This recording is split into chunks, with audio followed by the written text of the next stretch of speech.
Good evening, everyone. Welcome to the April 1st regular meeting of Newark Unified Board of Education. Meeting is called to order at 6:01 p.m. As you know, all of our meetings are completely virtual until further notice. And these meetings can be accessible to the public by either the internet or telephone. Our meeting will be live streamed on our YouTube channel. Public comment opportunities will also be available through the virtual meetings, and instructions on how to do so can be found on our website. As always, we encourage you to contact the entire board by email at board@newarkunified.org. And this address goes directly to the board members, where we will be checking our emails regularly. Ms. Gutierrez, roll call, please. Yes. Member Hill? Here. Member Grindal? Here.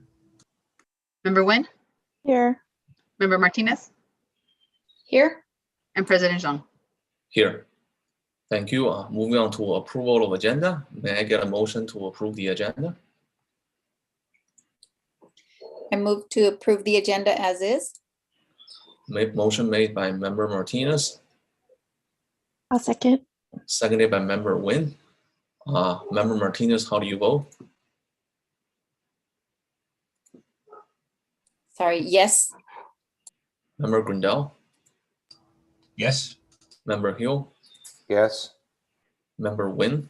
Yes. My vote is yes as well. Motion passed with 5 ayes. Next, public comment on closed session items. Ms. Gutierrez, do we have any speakers for the public comments on the closed session items? Yes, we do. For closed session, we have 2 speakers. Let me just confirm our attendees. Perfect. The first speaker is Sandy Akarizi. You may begin. Thank you. Good evening. My name is Sandy Akarizi, and I'm the office manager at BGI. A big reason for yesterday's historic vote has to do with our HVAC system. At either the last board meeting or the one before, the words Dr. Triplett chose regarding the HVAC system were vague and misleading. If I did not know that we have more older units than newer ones, if I did not know that these older units are incapable of taking the MERV filters, I'm sorry, the screen is moving all around and it's a little bit distracting.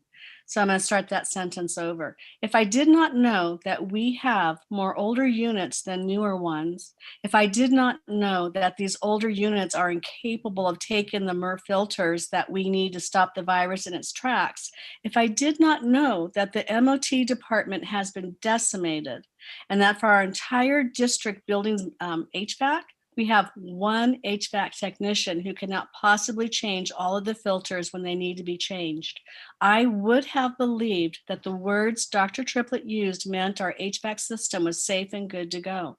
Our HVAC system has not been proven to be safe. If we lose one student or one staff member, that is one too many. Dr. Triplett, as our superintendent, it is for you to lead by example. As the person who leads our district, you are the one who sets the tone. During last night's town hall meeting, you put a target on the back of every NUSD teacher. We all know that social media gives people a platform to express thoughts, propose actions, threats actually, that they would not say in person. And as a result of the words you chose, you threw NUSD teachers under the bus. And it's no coincidence that the very first comment posted on the Newark Teachers Association Facebook page was one filled with vitriol and threats. It was really hard to read that.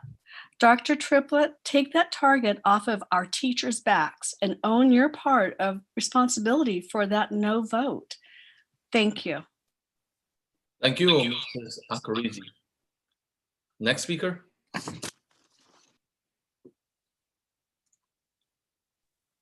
Thank you. The next speaker is Nathaniel Whitaker. Good evening, Dr. Triplett, members of the board. As some of you know, I'm Nate Whitaker, the leadership teacher and one of the ELA teachers at the junior high. And I want to start off by saying that I want desperately to return to the classroom and to work with students in person.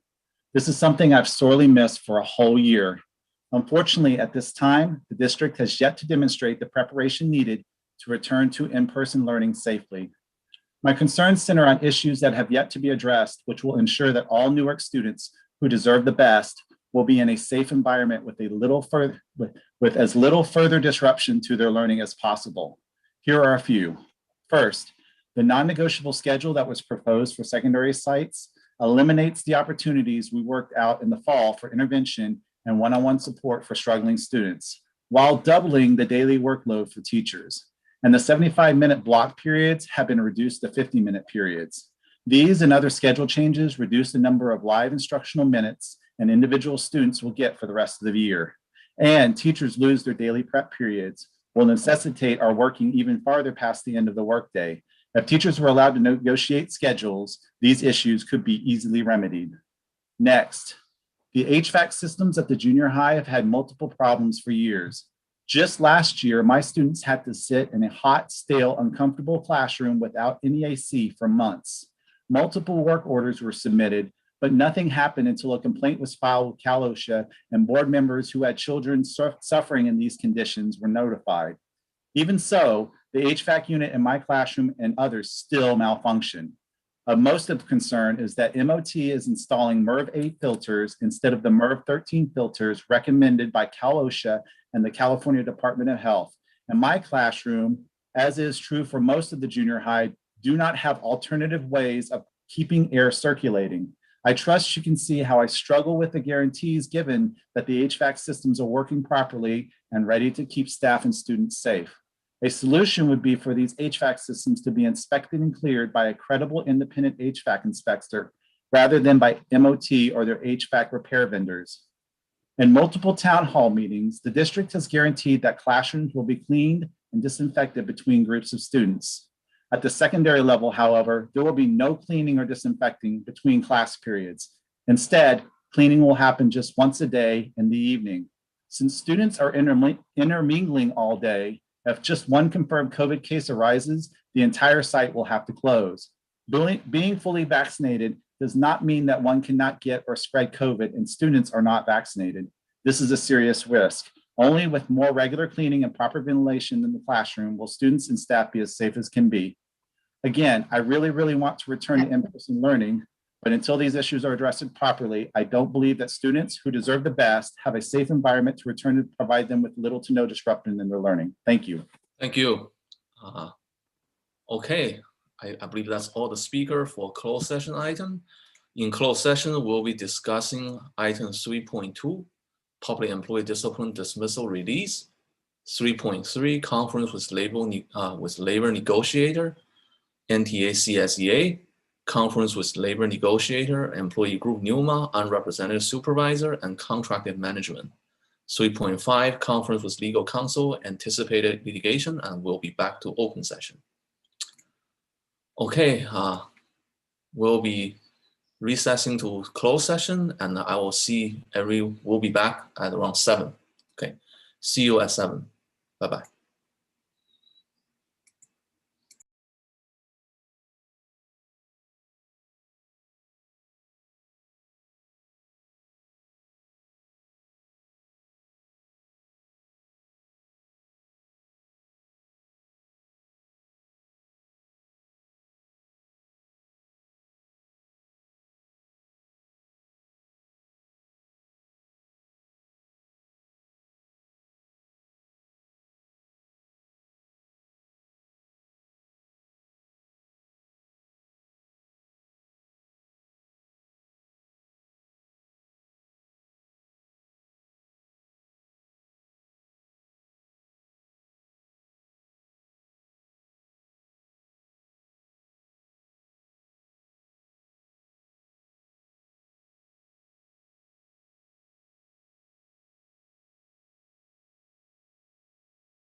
Superintendent Triplet, would you want to lead us in the Pledge of Allegiance? I would be honored. Thank you, President Jun. Okay, let's see if we got everybody back. Still waiting for Member Martinez.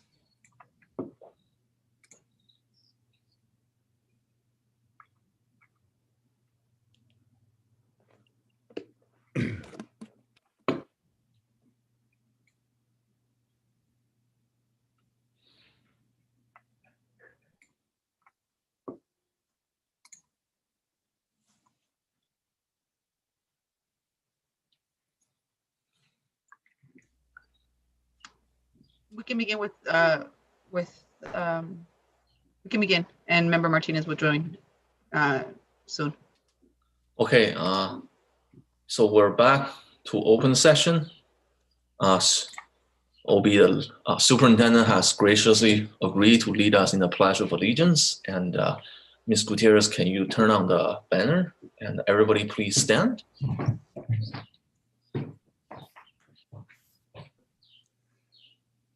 I pledge allegiance to the The flag flag of the United States of States of America, America and to To the republic for for which which it stands, one nation under God, God, indivisible, indivisible, with liberty and justice for all.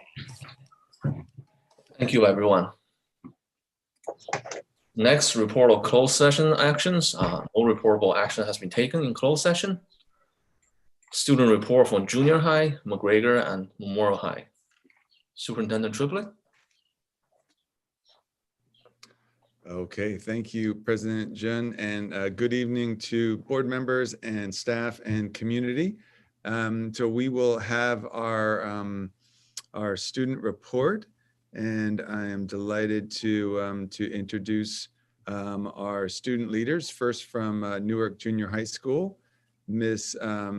Aristu, and also Ms. Torres.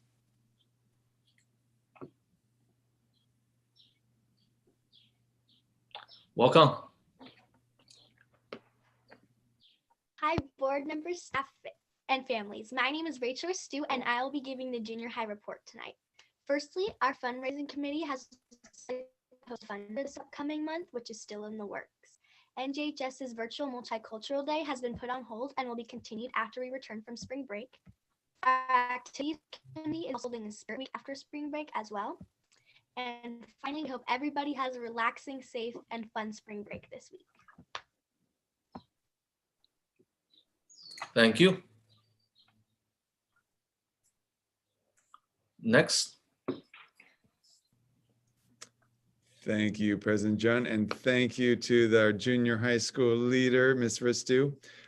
Next, I believe we have our student leader from McGregor, Alexis Blanco Baron. Welcome.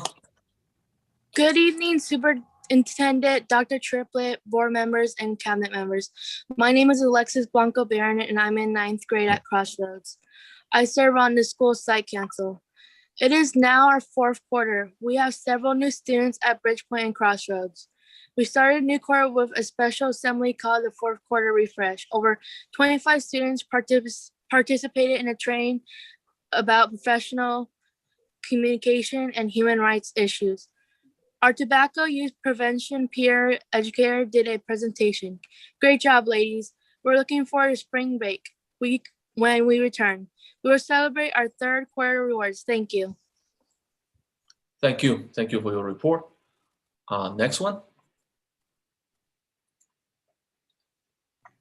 Oh, the board member, student board member, Salemi is not here this evening. So I believe we do not have a report from Newark Memorial. Is that correct, Ms. Gutierrez? Okay. Moving on to employee organization, I believe we first have CSEA, Mrs. Eustace.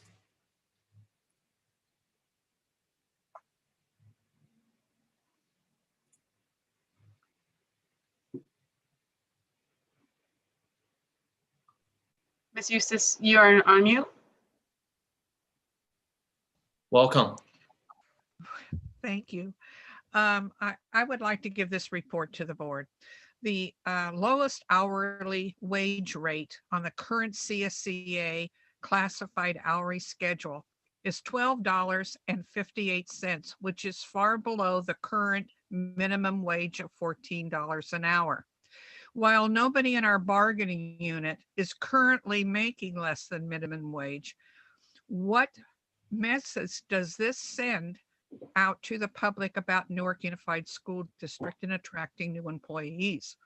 Minimum wage will increase again on January 1st, 2022. It's time to increase the hourly rates across the board to remain competitive in this area.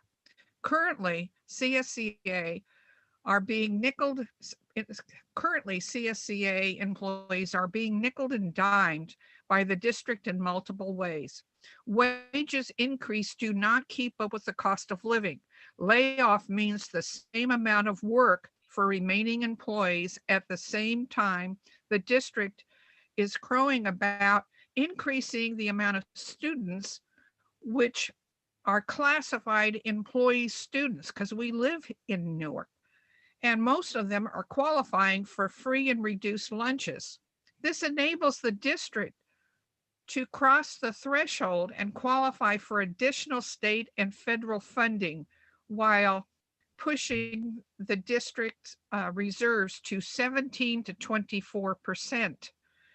CSEA classified employees have been working remotely and also in person since the shutdown last March due to the pandemic. CSEA members continue to work both in person and remotely to support the students, staff, and the district to keep it running. CSEA bargained with NUSD to reach a return to work MOU agreement in order to support welcoming back more students to the school sites in person.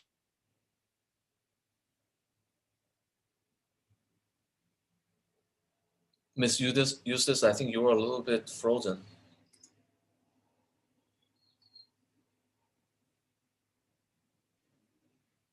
ERC this morning, and I would request, Dr. Triplett has reached out to me before that he would be willing to talk to me on issues that I find very pending. I'm taking this moment to reach out to Dr. Triplett to please give me a call. There are issues that came up in EERC that I believe deserve his attention. That is my report for tonight.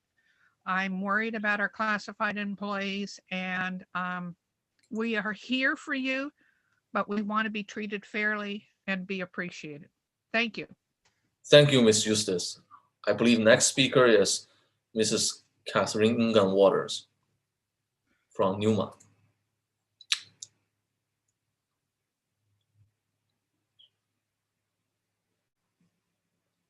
Welcome.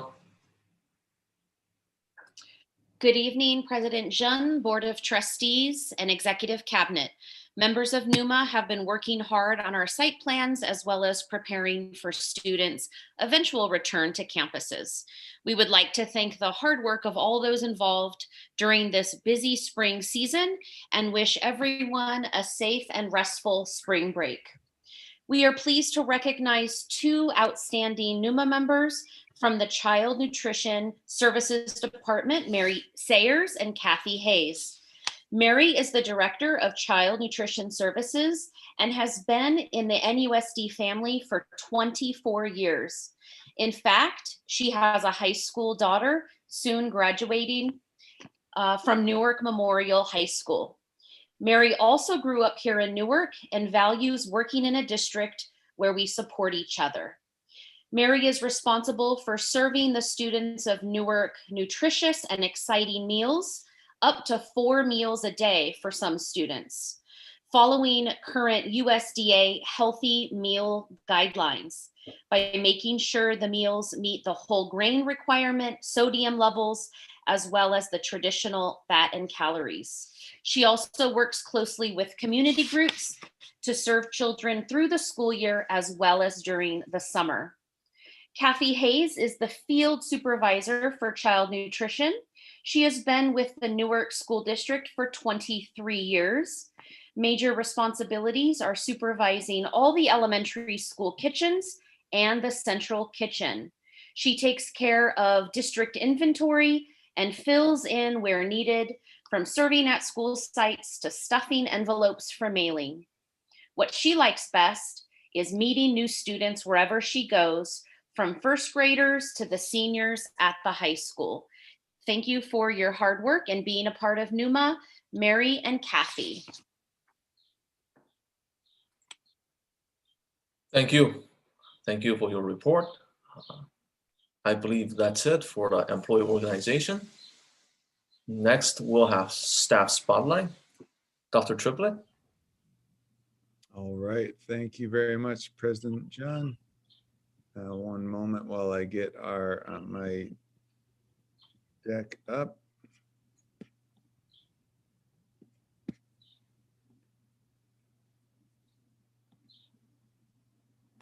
So as you know, we like to every month celebrate our outstanding staff throughout the district, including our CSCA classified staff, our certificated NTA staff, and our NUMA staff.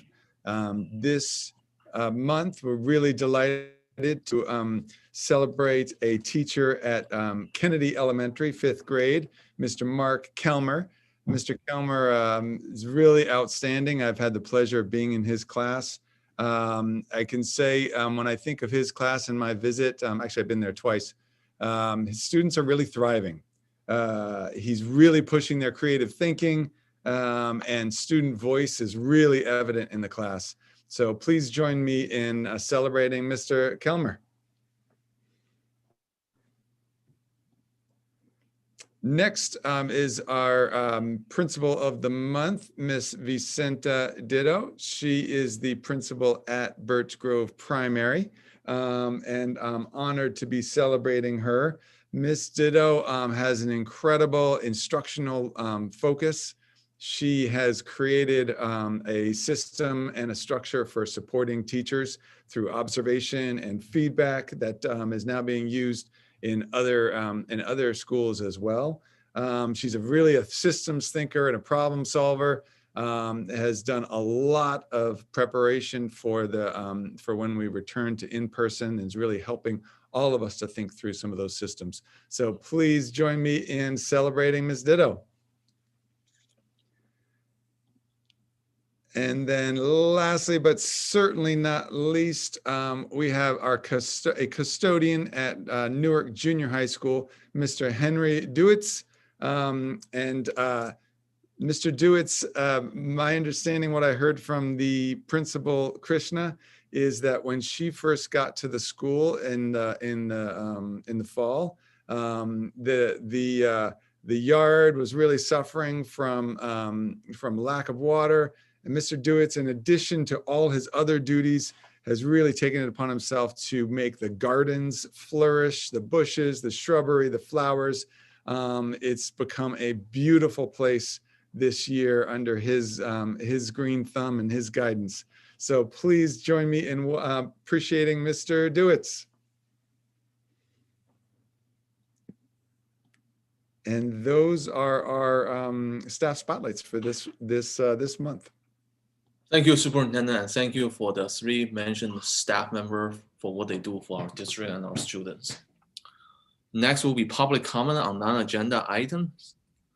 So we generally have a 30 minutes limit for all the comments for a particular item, and today we got 14 speakers. So I want to ask for the board whether we still want to give every speaker 3 minutes.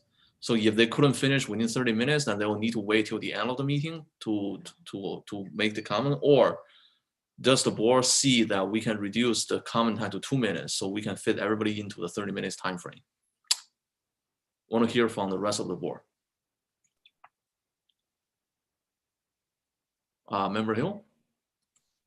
I think, I mean, if they've already prepared it, right, they probably timed it for 3. I think we should give them 3. Okay, so I'll be watching the time. Right now is so after 30 minutes, the remaining speaker will be allowed to speak on the non-agenda item by the end of the meeting. And normally before, when we have only a couple of speakers, if you run over by 10 or 20 seconds, I will let you finish.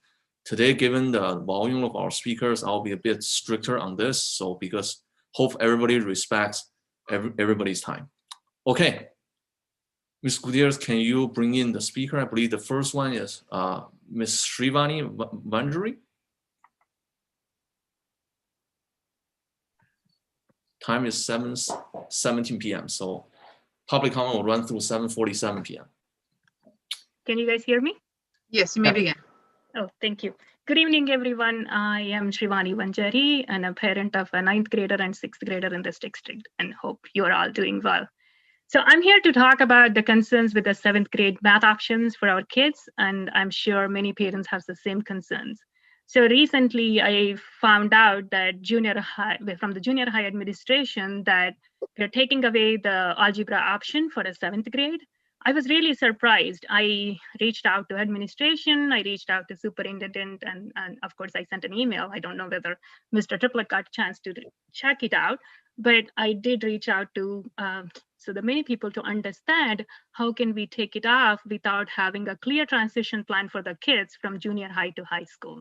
So I'm really concerned, like, many high achieving kids will leave the district without having pathways for our kids. And of course, I am also thinking the same way if for my kids, if we don't have a solid plan here. So as I've seen previous years, between 5 to 10% of the kids, around 90 kids, needs an advanced curriculum, and our district should be able to cater all the students, not just like, whatever we can do. As school enrollment has been declining, and then this is the last thing we have to do. If not for the student, think about the district, right? The school makes between certain amount of per student, and with the less engagement of the student, high achievers will feel less motivated to come to school.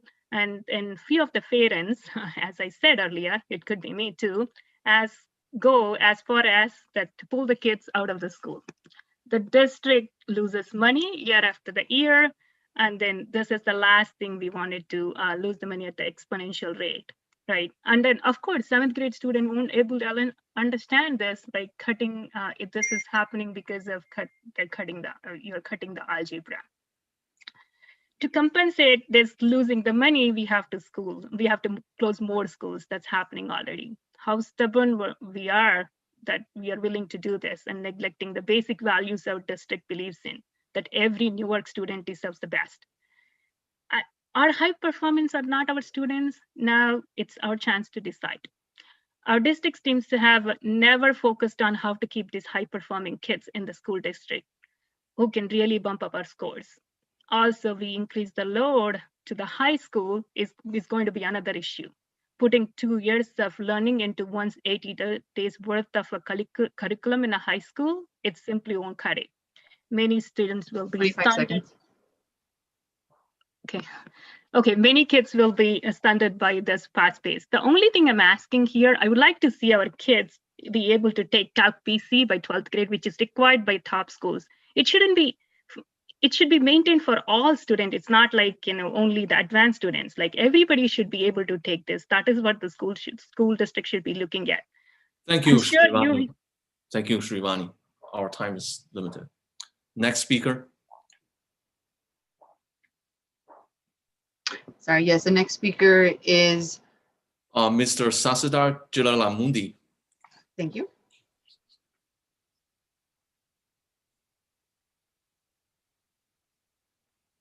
Mr. And we're bringing him over. 1 second.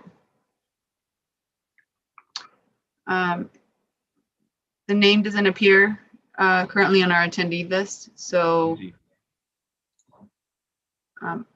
we can come back to that one later. Okay. The next name is going to be April Holland.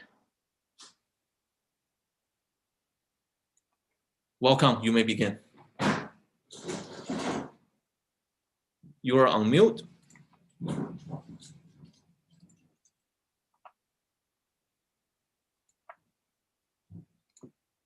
Hello, Ms. Holland, you may begin.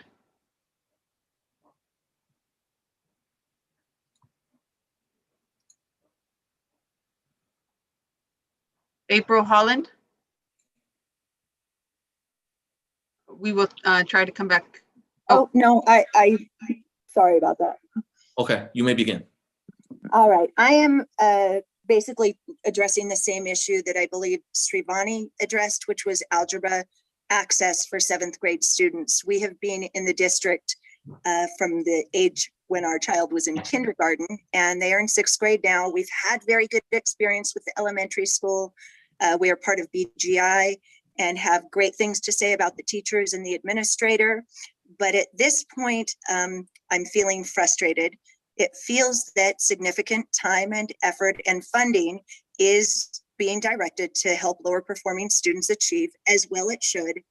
But the district does seem to not cater to higher achievers. And this is despite numerous promises over the years to introduce a GATE program or programs directed to higher achievers or additional STEM programs. When the district appears to be hemorrhaging students and failing to enroll students from those newly constructed homes in Newark or incoming residents with high-tech professionals with young children, this appears to be a direct correlation. And that's based on many conversations and social media views, next door posts. So we've addressed this issue about, hey, we really thought that we were going to have algebra for 7th grade students, and now they're talking about taking it away again. We talked to the Newark Junior High principal and vice principal, but they advised us that this decision would be based on direction from Dr. Triplett and Mr. Dolowich, who must advise that a class will be created before it can be offered. And that's despite a commitment that they've already made to test all incoming 6th grade students on algebra and math placement. So our expectation would be that if a minimum of 30 students qualify for 7th grade algebra, that a class would be offered. Note there are currently 3 algebra 7th grade classes being taught for the 2020 to 2021 school year. And after speaking with several parents and observing this happen multiple times over the past few years, it feels like a pattern has emerged, being that the class will be discontinued only to be reinstated when parents organize and express anger that the class is being canceled again. So we've done the same thing that other parents have done. We considered transfers like an inter-district transfer or private schools, but personally decided to stay in the Newark Unified School District specifically because of the availability of both advanced language or Puente language options and the algebra for 7th grade, only to find out that the class is now potentially not being offered. So unfortunately, we now have decisions to make, and our fear is the district will wait too long to make a decision. So it's my hope, obviously, that a decision would be made hopefully tonight. So thank you for your time, and I hope to see a commitment. Thank you. Thank you for your share. I do see Mr. Sasidar, Mr. Jilayamudi there. So I think we can bring on Mr. Yes, we'll go back to that one. Okay. Okay, once. Okay. Okay, you are on mute. You may begin. Good evening, everyone. My name is Shashidhar Jilayamudi. I have 2 students that goes to Newark School District. One is in 6th, going to junior high, and other is already in high school. I'm a little bit concerned and worried about the path where Newark School District as a whole is going, as like we are cutting the courses without notification to parents or anything like that. And we are in a catch-22 situation. If you don't offer good courses, then there'll be no enrollment. there'll be more enrollment. If you are cutting down the courses, then really we are losing students. Once you lose students, your funding goes down, and it's just a downward spiral. And I being in a Bay Area and not having an algebra being in, it seems to be odd, because you cannot push this learning to high school, because looks like the junior high and the high school are not coordinating, and this coordination has to be blamed on school administration office, because they need to know, like, if a course is being taken away from one school, how is the other school supporting it? If we are afraid our kids are not able to take algebra in 7th grade, then there's no way they can take it in 8th grade when they go to high school, and there's a lot more other pressures that are induced. I don't see a clear path that the district or the is looking into to provide a pathways where, how do we recover this lost learning time, and how can we still offer the courses and be the destination where everybody wants to go. And I have known multiple families that are pulling kids, at least 5 families that I know are pulling kids out of Newark, and that's not a good sign, because it is just a downward spiral. I would sincerely ask to take a look at the curriculum and everything. I'm not saying whether this should be there or not, but provide a path, provide a vision, like how we are going to overcome our whatever the drawbacks we have, how we are going to reach the goal. That I'm not seeing. Cutting the classes is just escaping the problem. I want the board to solve the problem, the school district to solve the problem. Parents are here. We are here to solve the problem. What we are trying to do now is just run away from the problems. And this is not what we should be teaching the kids who are looking at us and saying, hey, this is what is going to happen next year. And they will start learning, looking at us, they will think it is okay to run away from problems instead of solving them. And I hope we as parents, educators, board members, community members, we set an example saying that against all odds, we did make it, and we will be successful. That's the message I want the board to set. And please carefully consider the decisions you're making. Thank you, Sasidar. Next speaker. Our next speaker is Brian Miller. Welcome.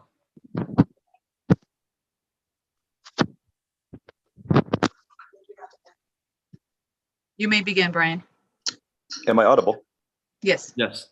Wonderful. I don't think you need 3 minutes. I have a 12-year-old going into 7th grade. Very similar opinions and feedback here, other than we're at the center of Silicon Valley. Everybody's tech in this area. These people, neighbors, community, they move in here, they buy homes. It's because of tech. You got a lot of engineers in the area, and technology runs on algebra. Every computer program, every piece of software, every device you have runs on algebra. Trying to teach these things to my 12-year-old. He gets it, but he doesn't really trust dad or trust mom. We need our educators to be really on board with algebra. This age, 12 years old, 13, this is the time. Iron is hot. This is the opportunity. I think Sasi mentioned it a little bit earlier. If we wait too long, the kids get demotivated. They get distracted. Direction changes. Now's the time to teach them these critical principles on how math works. And with that, I'll give the 2 minutes back. Thanks, folks. Thank you, Mr. Miller. Next speaker. Thank you. The next speaker is, we're going to skip this one and come back. It's Jocelyn Leggett, but they don't seem to be available. So we will go with Sandy Akarizi. You may begin. I won't be taking the full 3 minutes either. I just wanted to take a moment to say that once you, as our district leadership and school board, feel it's safe for our students and our NUSD staff to come back on campus, that will be the time you need to hold our board meetings in the boardroom with Newark families and staff in the audience. The boardroom is much bigger than a regular classroom. Yet, if you're concerned about the amount of people who want to be present, then move the meetings to the music school cafeteria. You need to see our faces when you hear our voices. There's a disconnect during the board meetings when people talk, as I am now, and you do not see our faces. And one case in point would be when I was speaking earlier, the screen was going all over the place. Different things were flashing before it settled on to the timer. And it was just really disconcerting trying to speak with that happening. So I'm hoping that the time has come where instead of having virtual board meetings, that you conduct them in person. Thank you. Thank you. Next speaker. Thank you. The next speaker is Paula Clevenger. You may begin. You are on mute. Ms. Paula Clevenger, you may begin.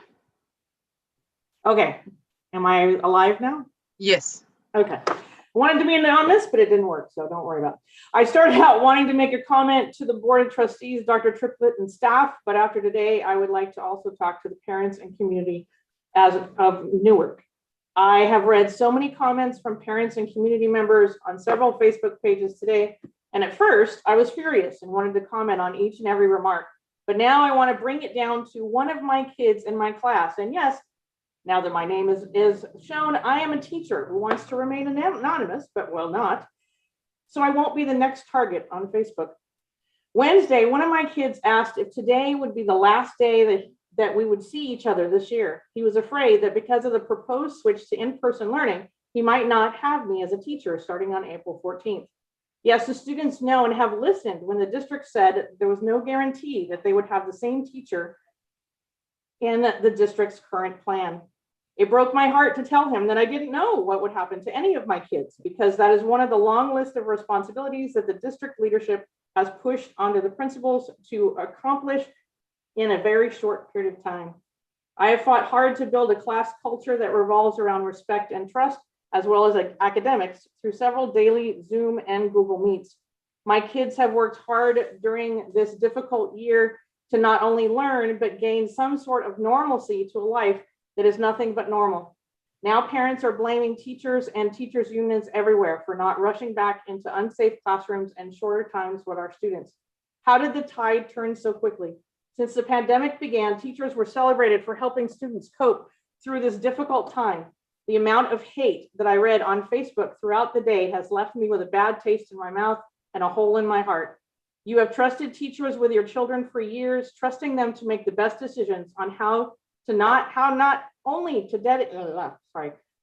to make the best decisions on how to not only educate them, but keep them safe. Why has it changed now? Thank you. Thank you. Next speaker. Thank you. Our next speaker is Lori Eddings. Thank you. Dr. Triplett, President Jang, and board members, and welcome to Ms. Pierce. I'm Lori Eddings, and I teach 8th grade history at Newark Junior High School. I'm fully vaccinated, and I really want to get back into the classroom to actually be with my students live and in person. I do have 3 pretty big concerns on returning. I want to be solution-oriented, so I also have some suggestions that I hope you will consider. The first concern is our HVAC system in the classrooms. The current HVAC system was installed about 3 or 4 years ago. It has never worked correctly. MOT received numerous requests but so far nothing has or can be done. Nothing has been done because the former administration, not this one, the former administration went cheap when they purchased the current HVAC system. The one they purchased and we have now throughout the district is a discontinued HVAC system. Unfortunately, this makes it nearly impossible to get new parts to fix or maintain our HVAC. Parts are being taken from one school to try to fix the HVAC at another school throughout the district. Parts can no longer be purchased from the supplier because, as I've said, the model's discontinued. I'm very aware that this administration did not purchase the discontinued HVAC model, and it is not your fault, but it is your responsibility to keep things safe for our students. I know Dr. Triplett had best intentions when he told the community that MERV 9 filters would be installed along with ionization units. At the time, I'm sure Dr. Triplett wasn't aware that the California Department of Health recommended no less than a MERV 13 filter in order to filter out the microorganisms of COVID-19. And even more unfortunately, we are only getting MERV 8 filters, which is the largest filter our HVAC system can actually hold. This is 5 grades of filter below the recommended safety protocol of the California Department of Health. And ionization units have a huge controversy right now, as the ozone they let off can be detrimental to the individual's health. I'm honestly unsure any filter would make a difference if the HVAC system itself doesn't work. It's kind of like putting a new air filter in your car. If the car doesn't work, the new air filter won't make a difference. There are 3 tests that can be run for air quality and quantity to make sure it's safe for our students and staff. I would like to share those. The first one is a balance test to make sure the airflow is working. The second one is called the HERS test. The quantity of constant airflow in the classroom is safe. And the last one is indoor air quality, or IAQ test, that measures the quality of air to make sure it is safe. I believe if all these tests were performed, the inspections passed in every classroom, Dr. Triplett could, with full confidence, let our community know that our school air is safe for children. I also, well. Thank you. Thank you, Lori. Next speaker. Thank you. The next speaker is Carlos Zarate.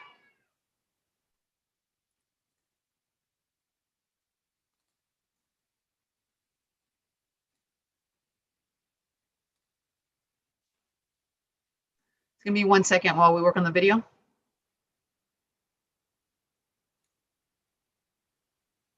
Okay, Carlos, you may begin. 1 second. Okay. Sorry. Okay, Carlos, you may begin. Good evening, members of the board and Dr. Triplett. My name is Carlos Zarate. I'm a student at the junior high school, and I'd like to speak about the school naming process for the newly merged school. NUSD is paying Dr. Triplett's former boss, Jeanette Hernandez, $20,000 to facilitate the school merger of Graham and Snow. This is an outrage to me because documents are being copy and pasted and little progress is being made. Currently, NUSD is using the exact same process as 2 schools recently merged in Oakland Unified School District, Sankofa Academy and Kaiser Elementary. The merger and school naming process of Sankofa and Kaiser are being used as a framework to merge Graham and Snow. I know it's a common practice for districts to collaborate and share strategies and processes. However, I would like to draw your attention that this process has taken the Oakland Unified School District over a year to merge, not 5 months like we are attempting to do. Once again, I am not opposed to the merger. I am opposed to the lack of transparency, lack of communication, and lack of leadership from the Newark Unified Board and the Superintendent. Board members, I am asking for a greater investment in this merging process from you all. Please pay closer attention so that you can learn for yourself the injustices happening in this district you were voted into to serve. Thank you. Thank you, Carlos. Next speaker. Thank you. The next speaker is Monica Quiroz.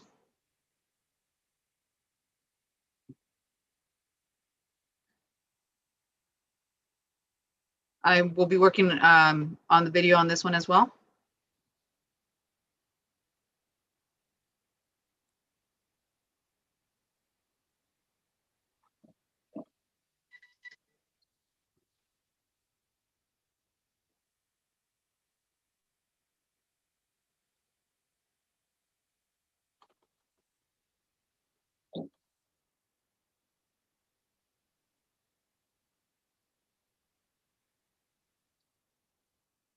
Monica, you may begin.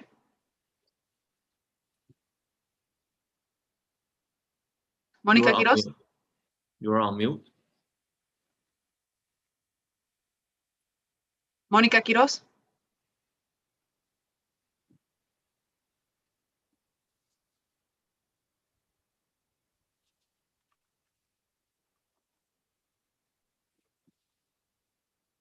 One second.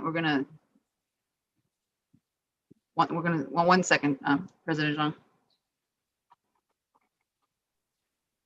Okay, You may begin.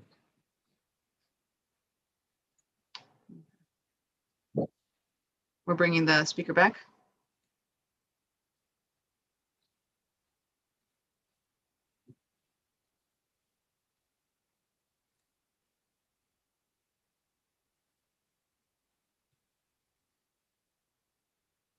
Apologize for the delay.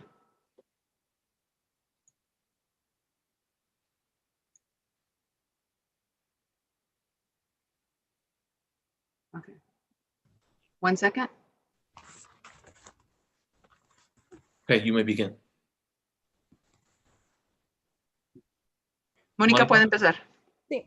Buenas noches, estimado presidente de la mesa directiva, doctor Triplet.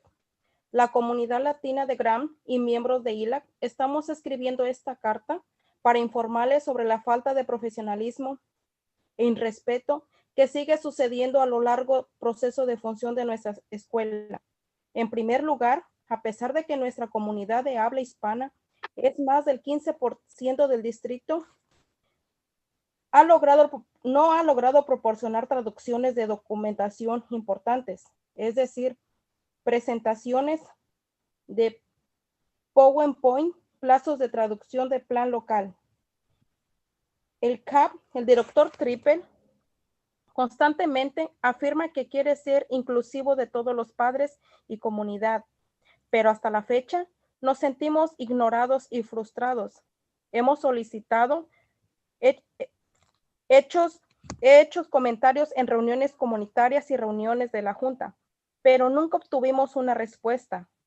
Nosotros, los miembros de ILAC, solicitamos una reunión con el doctor Triplet a principios del año y a partir de ahora nunca ha respondido. En la reunión de padres de Graham y Snow, donde solo unas 28 personas se reunieron, a la mitad fueron los empleados del distrito, doctor Triplet, la señorita Gutiérrez, la señorita de la Cruz, el señor Martínez, la señorita Vázquez y otros profesores más, 3 hackers. Los padres se unieron, tuvieron dificultades para seguir la misma presentación que se utilizó en el personal. También me gustaría agregar que el documento no fue traducido y la traductora no puede hacer la traducción de todo lo que se dice y a la cual no están proviendo los servicios a la comunidad latina. ¿Cómo pueden esperar que los padres participen cuando la mitad de ellos tienen dificultades para acceder o leer las diapositivas? Cuando los padres de Graham hacen preguntas, por lo general son ignorados y se les dice que son demasiado agresivos y se oponen. Esto es como si el distrito se expresa de los miembros de la comunidad que cuestionan en el sistema. Les damos a saber que si esto no cambia, estaremos llevando una queja formal al Departamento de Educación de California en las siguientes semanas. Ya basta de mentiras y promesas, doctor Triplet. Gracias. Thank you. Next speaker. Actually, if you give me 1 second, so I can translate this one.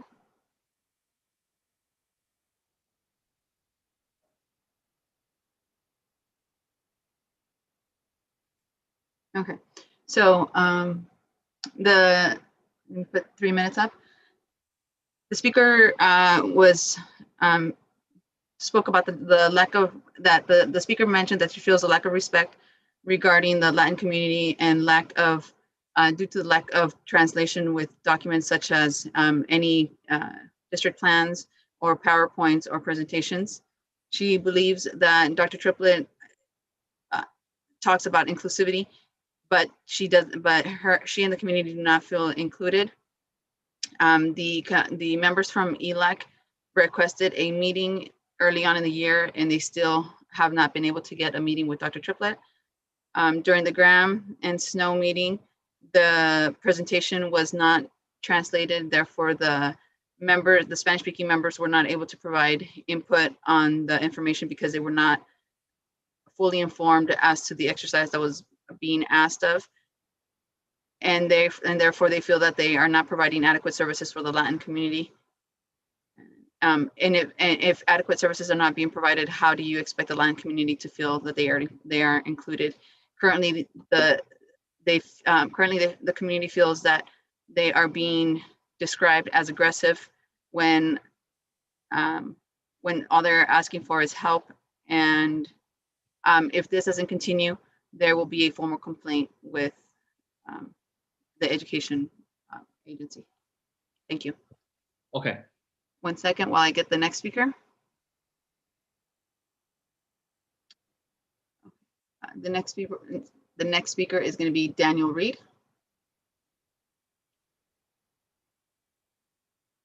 You may begin. Thank you, and good evening, board, superintendent, members of the community, guests.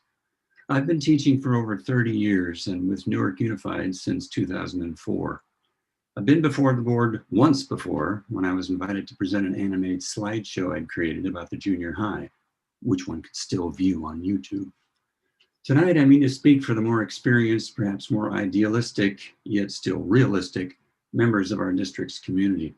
Those of us who are teachers because we're compelled to guide, tutor, mentor our community's future citizens. To speak for those of us drawn to our often thankless responsibilities because of our commitment to helping those who will create our future world become better versions of themselves and thus create a better future world. Several years ago, I was a union rep and refused all entreaties to return to that position because of the aggressive us versus them air of the ongoing activities. It repulsed me. It's been my experience that any problem can be solved for the benefit of all concerned if both sides truly want to find a mutually beneficial solution. If one side or the other needs to win, however, there's no chance that the as yet unknown solution will ever be found. Misinformation has been shared, and we teachers, those of us on the front lines of educating the youths of our community, have been cast as the bad guys when our concerns for the safety and progress of our students and colleagues are valid.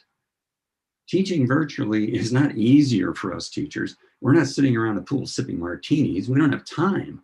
I spend many, many more hours working virtually than I ever did teaching in person. At the same time, we've only a few weeks left of the school year, and we, both teachers and students, now have virtual teaching and learning down. It's effective and meaningful instruction. As is true every year, those students who engage the lessons are learning a lot. Our district is small and we've always needed more money, and who doesn't? And I well understand the desire to fulfill the state's requirements and thereby add almost $2 million to the district's coffers. But I have to say no when the cost is safety and efficiency. The community of Newark is often referred to as a family, but families don't knowingly sacrifice their members for money. Whatever motivations drive this push to reopen, to do so before the individuals who actually man the front lines believe it to be in the best interests of their students and colleagues is not ideal. Thank you. Thank you. So the board, we still got three, we're over the time. We still got three speakers left. Do we want them to speak at the end of the meeting or want to proceed with another 9 minutes? Anybody, you can chime in. I'd support taking a few more minutes to hear from everyone. Okay, next speaker. I second. Next speaker. Okay, thank you. We're going to go back up to one that was missed, which is Jocelyn Leggett. Jocelyn, you may begin.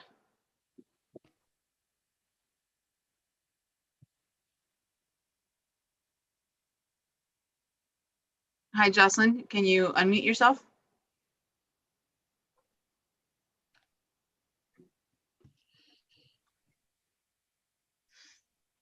Hi, Jocelyn Leggett.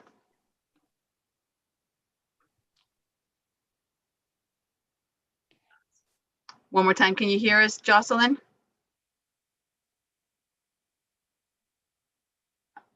Mr. Rose, I think we can try again later if you want to switch speakers. We can go with speaker Delight Evans Vasquez, please.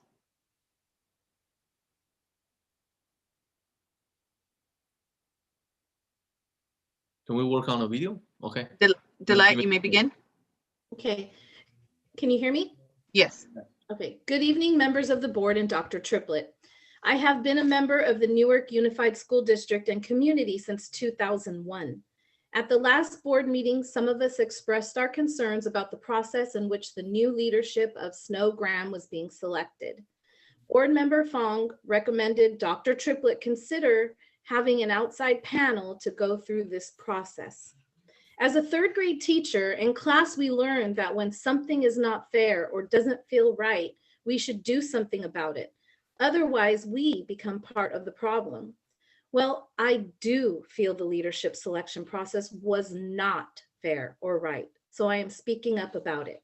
Again, the definition of equity is justice according to natural law or right, specifically freedom from bias or favoritism. Yesterday, the principal of Snow and the principal of Graham had their interviews for the leadership position of the merged schools. The panel, which I am going to assume was selected by Mr. Martinez and Dr. Triplett, was a panel of their peers, colleagues with no biases or favoritism. I find that there were no biases or favoritism really hard to believe. Even though we respectfully asked to have representatives from Snow and Graham be on the panel, no one was included. Where is the transparency? Are we full of bias or favoritism? I am so disappointed that a neutral panel did not happen. Did the school board and the district staff take a good look at their processes and practices before acting upon them? I believe the answer is no.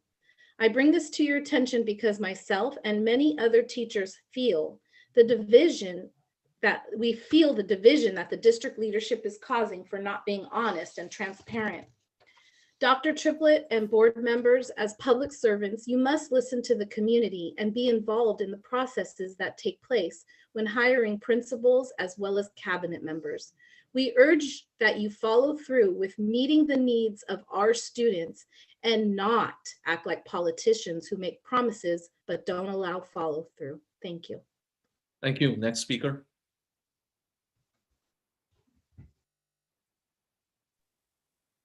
The next speaker is Annabelle Gutierrez.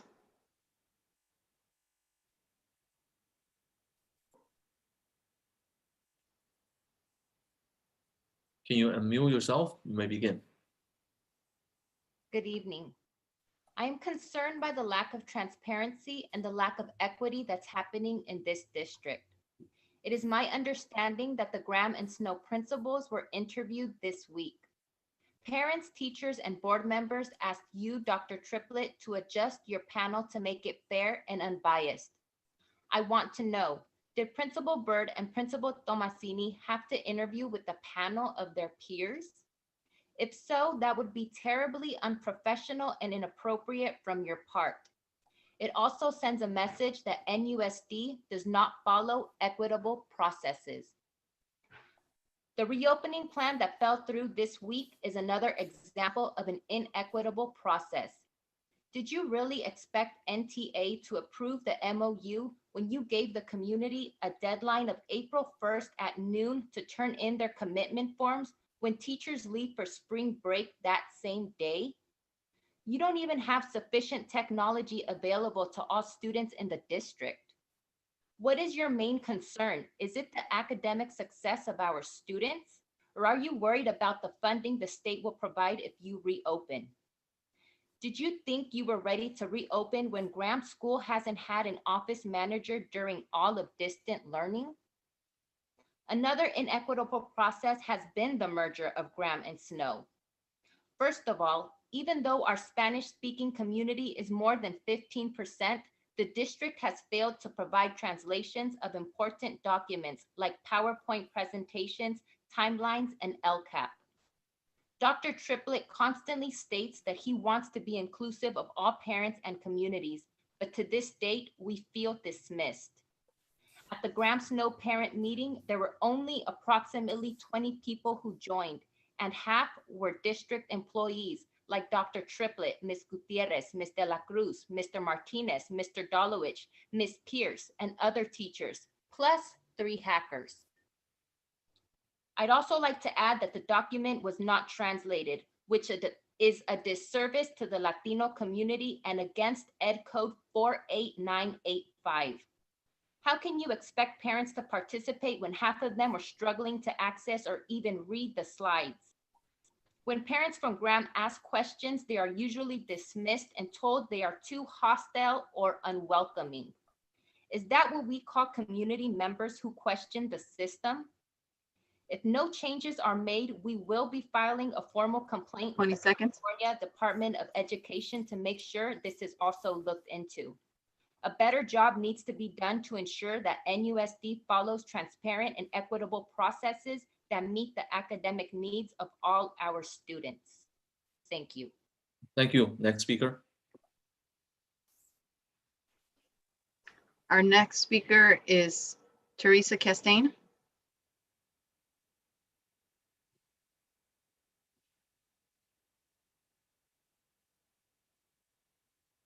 Teresa, you may begin.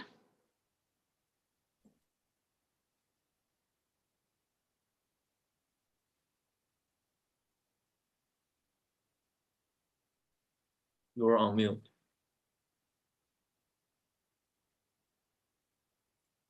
Teresa, you may begin.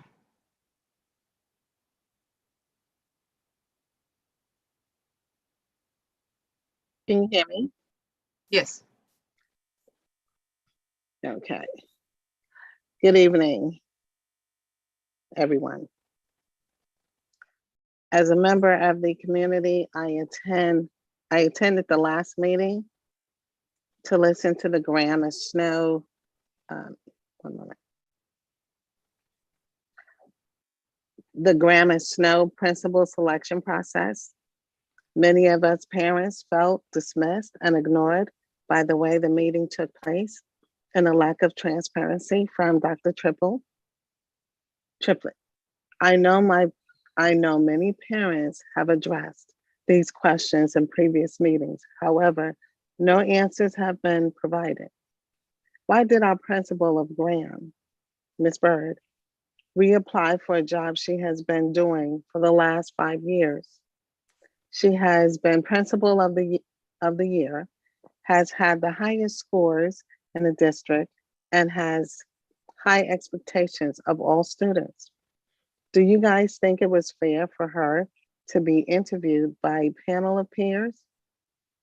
Are you retaliating for the fact that we had more than 200 parents do a peaceful protest because the board and Dr. Triplett wanted to close our school based on discriminatory criteria? Why are our parents of color and Spanish-speaking parents constantly being ignored, but yet when an English-only parent from Snow asks to talk to Dr. Triplett, he tells his executive assistant, Ms.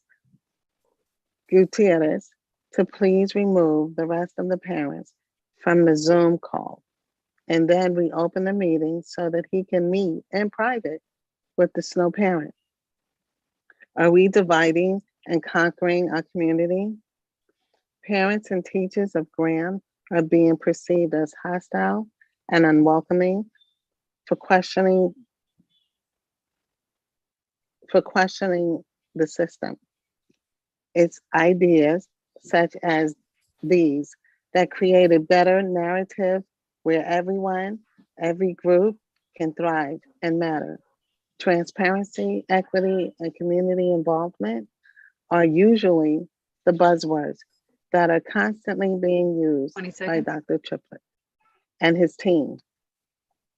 Should we define them and ensure that our actions show more of it rather than dividing our community? I thank everyone for this opportunity to speak. Thank you. I believe that's it, right? We are going to try one more time with Jocelyn, and hopefully it'll work. Okay. And, Jocelyn, do you hear us? Can you hear me? Yes, perfect. Yeah. You may begin. Okay. With all that has transpired over the past year in this country, is truly disheartening as a Newark resident, alumni, and past employee to have to speak this evening. We were all hopeful for the success of the new superintendent. Unfortunately, that hope was trampled on with the continued disrespect of students, parents, and staff of color. On September 17th, 2020, I watched the school board pass the Black Lives Matter in the classroom resolution. Do any of you, do any of you know what that resolution mean, or is it just to jump on the Black Lives Matter bandwagon? To watch the many faces in the Zoom boxes that night speaking in support of Black students left me wondering when this school district has ever asked me my opinion as a Black parent in reference to my or my child's experience in NUSD. To answer that question is never. Does this show that we matter? Over the years, I watched many administrators come and go in Newark, and I've heard of the discriminatory stories as well. I was happy to see the only Black principal in this school district remain at Graham Elementary School, and I continue to hear of the positive impact she has had during her tenure in USD, including being named Elementary School Principal 2020 for Region 6 of the Association of California School Administrators. What an honor.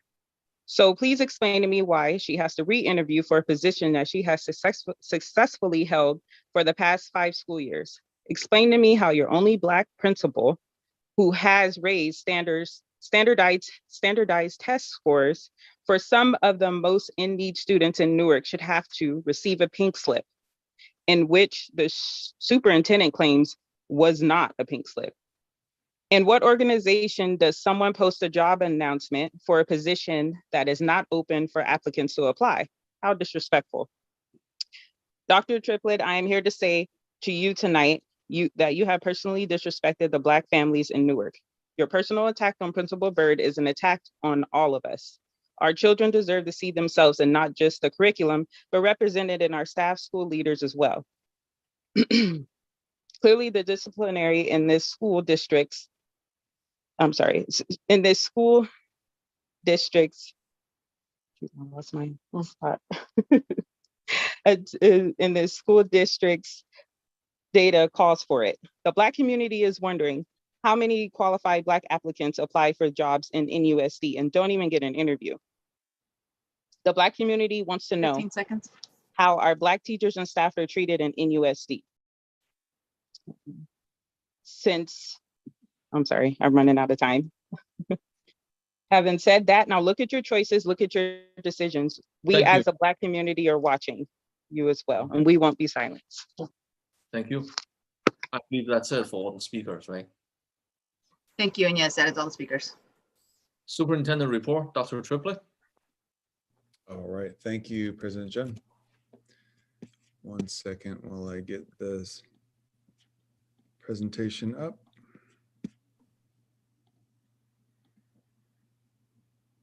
All right, so this is the superintendent report for April 1st of 2021. Tonight wanted to speak on just 2 topics in particular. One, enrollment, like we do each time, and then 2, I know on top of everyone's mind is the reopening update.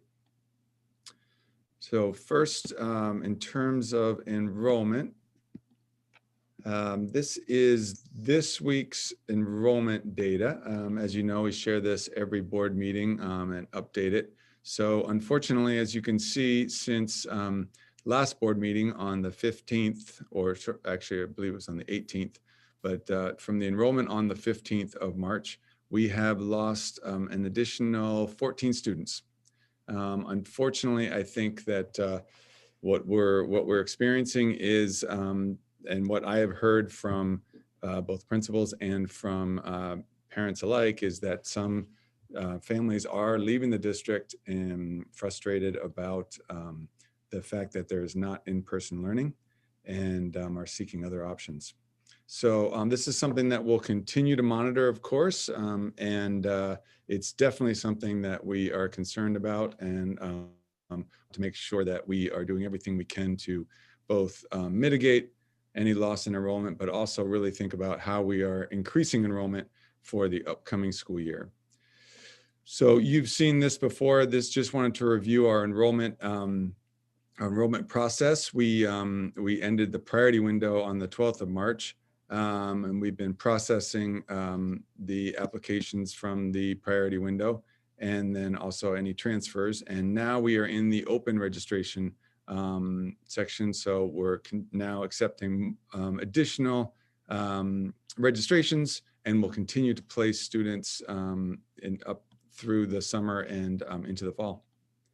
Last time I did share, because I know this was a concern around Schilling, that there would be, based on the data that we've seen from enrollment, that there would be both a dual language immersion kindergarten and a first grade, a dual language immersion kindergarten and a first grade, as well as a English non-dual language immersion kindergarten and first grade. I'm excited to provide an update. We have gotten an overwhelming response to the dual language immersion program. So it does look like we are going to be adding a second cohort in both kinder and first grade to the dual immersion program, which is very exciting. And of course, still offering an English only option for both kinder and first grade at Schilling. So I'm going to switch now to reopening and talk a little bit about this. First, I want to just go over some really important points that I've been sharing throughout the year as we've continued to prepare for reopening, but wanted to give you an update on some of these things. As you know, we have developed throughout the year, we developed cleaning protocols for disinfecting and daily cleaning of all spaces in all our schools.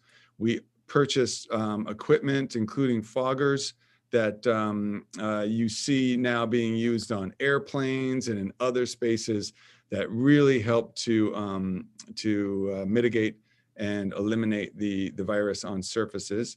And I wanted to talk about also our HVACs. So we do have MERV 9 filters in every single one of our HVAC systems. We replace those on a schedule, and this has come up as a question during our reopening plans, and so I just wanted to address it. Typically, the MERV, the filters are exchanged 2 times a year. That's the standard practice for the size of the filter. This year, we are changing them 4 times a year. So they were changed in August, changed again in December, and then March, we have changed them a 3rd time. I believe we'll be complete with that cycle in the next week. And then we'll change them again in June. So this is not required, but it is what we're doing in order to, one of the steps we're doing to make sure that we're addressing issues around HVAC and the virus. Now you will notice that I put this this slide in, or this image in here, because just want to be totally transparent about the level of filter. And I think I've said this before, but the HEPA filter, which is a even stronger filter, is I believe it's the MERV 13s and up. Those were identified early on as being able to capture significant amount of potential airborne spores that have the virus. Unfortunately, our HVAC units do not cannot hold a MERV 13. It's a much thicker filter, and so we made a decision with our guidance with the MOT and our project manager to use the thickest, best filter, but within the boundaries of what our systems could hold. If we used a MERV 13, then we would be at risk of actually creating more problems because the less airflow would be going through our system. So you can see that the MERV 9s, they're good. They are in the upper half of filters in terms of what they protect against, and including bacterial spores, but they're not the MERV 13. And so because of that, we also wanted to think about what are the other ways that we actually do it even better than addressing the virus and the airborne risks through filters. Many districts are using air purifiers, and that has been a common strategy to just bring portable air purifiers into classrooms. We do have some air purifiers, but as you know, we actually decided to make a much more comprehensive and powerful intervention, which was to purchase the needlepoint bipolar ionization units. So these we have installed on every Hvac unit, which slated to complete that on April 9th. I believe it's over 556 devices that we purchased and that have been that are being installed. We're in the last section of the installation as we speak. The needlepoint bipolar ionization, as you saw in a presentation, kills mold, kills viruses, kills allergens, smoke, a whole bunch of things. And so it's a really good investment because it'll last not just for the COVID and that, but also for forest fire, smoke, and a bunch of other things. Very expensive, and you can see the price that it has cost. But we believe that this was really a valuable intervention and expense. And this, unlike the filters, the needlepoint bipolar ionization actually kills the virus in the air, in its airborne form. Unlike filters, which block the virus and is also a good intervention, but not as effective as the needlepoint bipolar ionization. And it has been proven to be absolutely safe and healthy, and in fact, improves the safety and the health for all of our staff and students. Wanted to also share, as you know, we've been very fortunate and very grateful to have some partnerships with different organizations, medical organizations that have supported us to ensure that all of our staff get vaccinated. So we had a partnership with Holler's Pharmacies and the Fremont Fire Department. That was exclusive opportunity for our staff to be vaccinated on those dates. Oakland Coliseum was exclusive opportunity for educators. They did 2 days where it's just educators at the Coliseum. And then True Care 24, we had another exclusive vaccination session there where it was only for NUSD staff. And we'll have another one on the 19th of April. In addition, there's a number of other opportunities throughout the county for folks to be vaccinated, but we're really pleased that we were able to provide unique, exclusive opportunities for all of our staff to be vaccinated. And then another thing I just wanted to share is that we have done something that, to my knowledge, I don't know of any other district in the area is offering, and that is free childcare for all our staff during this time. We really recognize that our staff have families of their own, have children at home that may be in a district that is not reopening. And so we really wanted to be conscious of that. And so we made a decision, and it was also part of our bargaining with NTA that we would provide this free of cost to any staff member who needed childcare for their children for all day. So as you recall, the requirements or criteria for reopening, one of them was to be in the red tier, which we entered on March 10th. And this week we entered the orange tier, which is, of course, exciting and really good news. We submitted our reopening plan very early on, December, and I believe in January is when it was put up on the county website. We've also done a COVID-19 safety plan to be posted 5 days in advance of any opening. We have a labor agreement with CSEA, and then we have been in negotiations with NTA and did reach a tentative agreement with them this past week. So just a little bit, a reminder about the bargaining process with NTA. So both parties had negotiating teams and have negotiating teams made up of different representatives, teachers that are special education, elementary, secondary, NTA president, and a labor representation from CTA. And then from NUSD, the HR manager, executive director of HR, different other NUSD directors, principals, and our legal team. The two parties have had really productive, I would say, and challenging discussions, a lot of give and take, and we did reach that mutual agreement. So both sides endorsed a tentative agreement, and then this week, Tuesday and Wednesday, the larger membership for NTA voted. We had met over 20 times between these two bargaining units. We bargained in good faith, as did NTA. And when we reached that agreement, we were very excited and hopeful for reopening.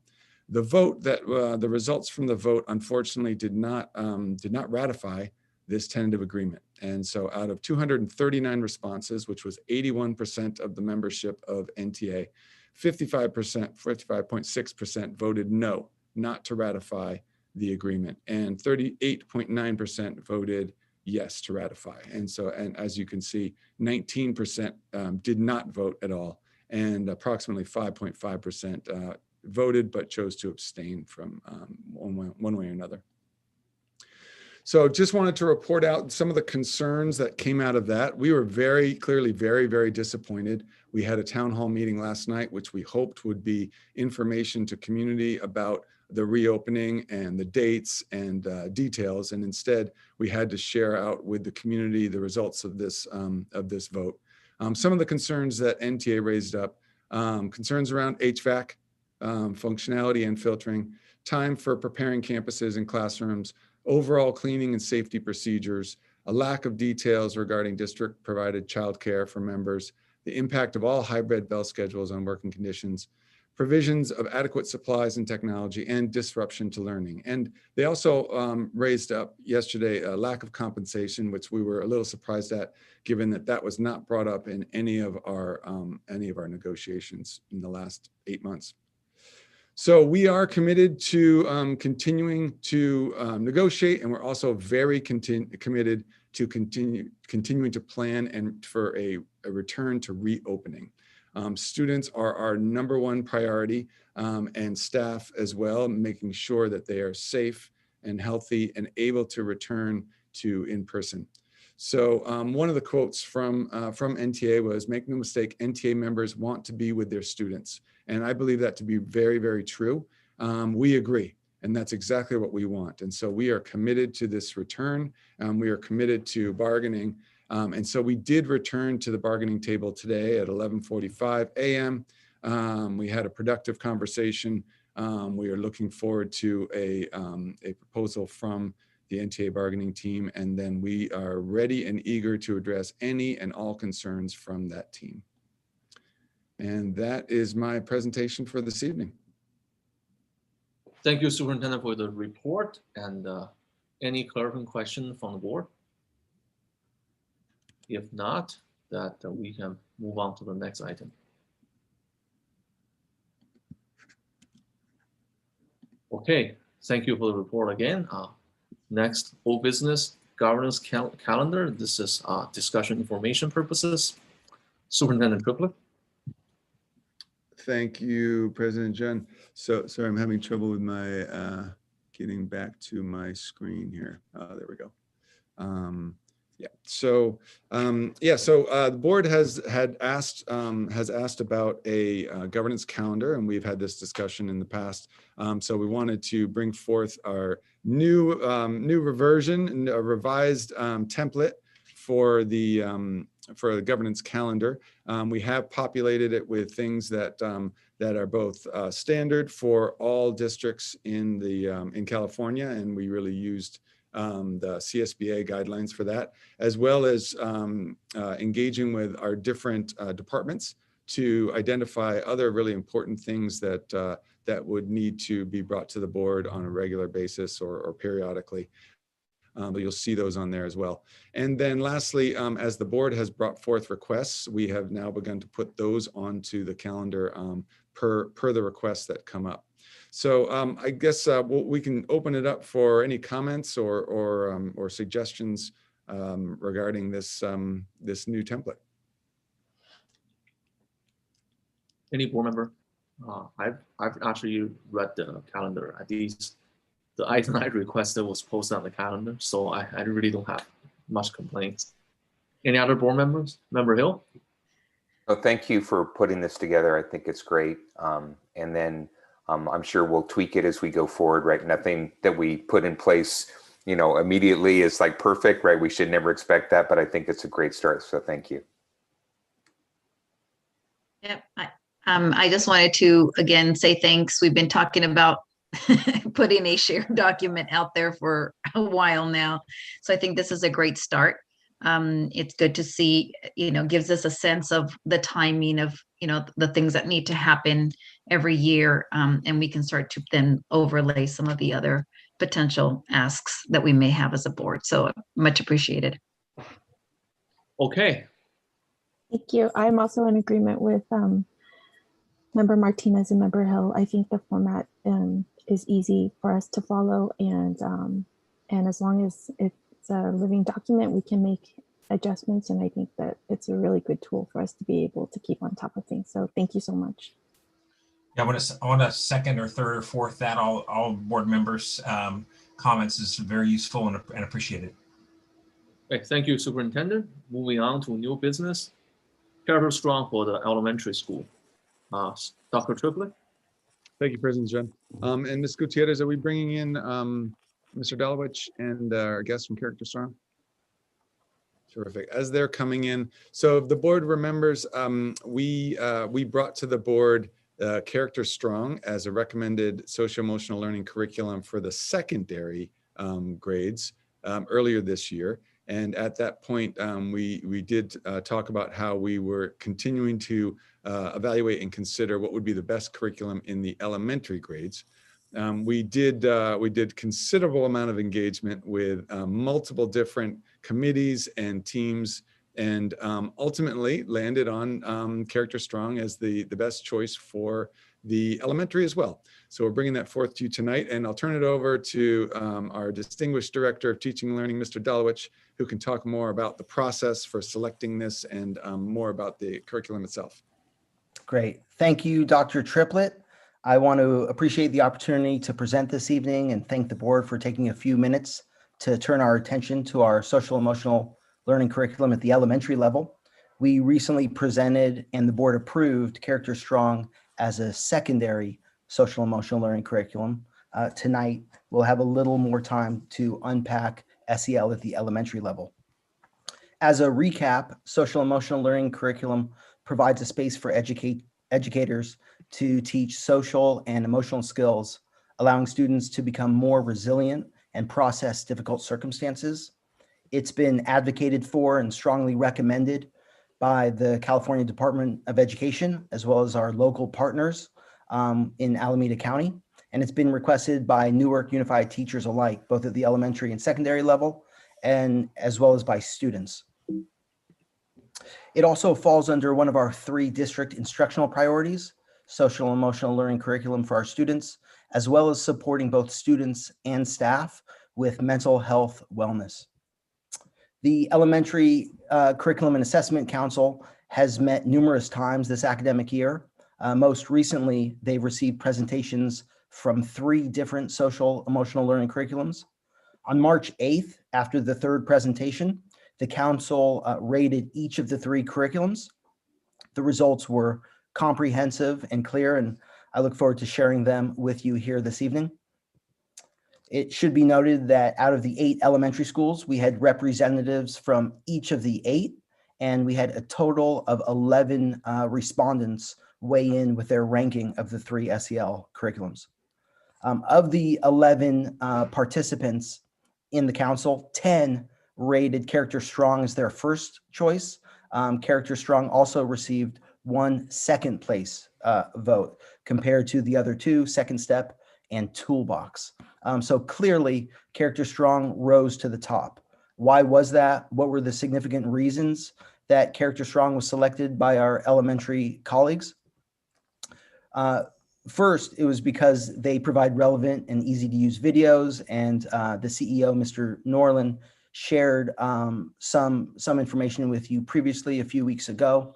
Our council members also rated the fact that our secondary colleagues spoke highly of Character Strong. They've been implementing it thus far and have been generally pleased. And so they were attracted to the idea that we would be a TK-12 district. And so this allows us for the end of this year, but even when we do begin next year, to be aligned throughout the district for developmentally appropriate SEL lessons. And then it's also very accessible for our teachers. They have activities and lessons that can be accessed online. So there were a number of different reasons that it ended up rising to the top, and those are 3 of them. I am going to also reintroduce the CEO of Character Strong, John Norland, who we have a partnership with from secondary, and you met him previously. We're both here to answer any questions. We're happy to do so. And he's going to speak a little bit further about Character Strong at the elementary level, and then also the importance of vertical alignment for our district. So I'll turn it over to Mr. Norland. Perfect. Great. Can everybody hear me okay? Yeah. Thank you for having me again. It's great to see you again. 2 board meetings. What a gift. And I just want to applaud. We're excited about the opportunity to partner TK through 12th grade, having been both at the classroom level for over a decade, as well as working at the district level. Anytime that you can get an intentional alignment across the entire district with common language, as well as that vertical aligned through line, you can always leverage much more impact. One of the things that is different from my last presentation is that for many years, social emotional learning has lived at the elementary level. There's a lot of offerings at the elementary level. There's not as much at the secondary level. One of the things that is important is that your secondary age students don't see it as elementary. I think there's a big note here, and that is the idea of something could be as research backed as you want it to be, but kids can't benefit from something they don't receive. One of those issues at the secondary is that you want it to be engaging and relevant. Across all grade levels, it needs to be easy to use for staff. It can't be one more thing on their plate. There is a lot that they're dealing with, and I think one of the exciting things about the elementary toolkit, the social emotional learning curricula that they have, is the ease of use, the different resources that they can use in many different environments, whether that's the classroom, whether that's resources that they can share with families, on the playground, things with staff. There's a lot of different resources that are easy to use in that web-based platform. So I just want to compliment the decision to have that vertically aligned curricula, TK through 12th grade, as well as providing tools for your staff, because in this area, it is definitely something that is needed right now. And I am excited about the opportunity, having been the one that got to lead the different walkthroughs, both for your elementary and your secondary staff, and to be with you tonight. Okay. Thank you, Mr. Norland. I do want to open it up. If any board members have related questions, we're happy, either of us, to respond to them here this evening. Yeah, I got a question regarding, is this a 1-year contract? And because I believe the money is paid through the stimulus money. And obviously the board will need to reevaluate this contract, because the next time when we want to renew this will be paid out of the general fund. So just want to talk about the time frame of the contract and any our district metrics that how we're going to evaluate the effectiveness of this curriculum. So the next time we'll need to pay out of the general fund for this. Great, thank you for that question. Dr. Triplett? Yeah, Ms. Dela Cruz, do you want to talk a little bit about the funding sources?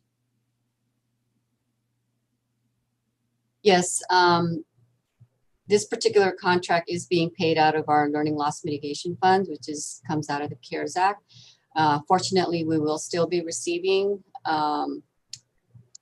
emergency relief funds in the next couple of years. So if we do decide to support this program in the next couple of years, it will not have to come out of general fund. We will be able to pay for it through the federal programs. And one point, President Zhang, just to say that Mr. Norland and I have spoken around monitoring and evaluating the program. So we will do that and have information from survey information with students and families at the end of this year, so we can reassess for next year. Okay, thank you. That's what I want. Member Hill. All right. kind of building on President Zhang's question. So, and I think I maybe asked this the last time. So I'm very, I'm very supportive, but also very focused on like outcomes and metrics.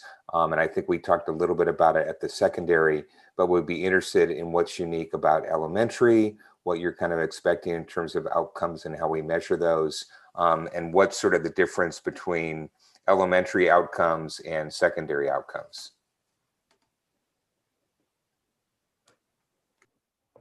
Mr. Norland, I don't know if you want to start with that. Yeah, I definitely. I didn't know if someone wanted to speak to it. Yeah, so I think there's a few differences. Obviously, there's definitely choice that for the district in terms of what you would be most interested in measuring, because there's a lot that you can measure.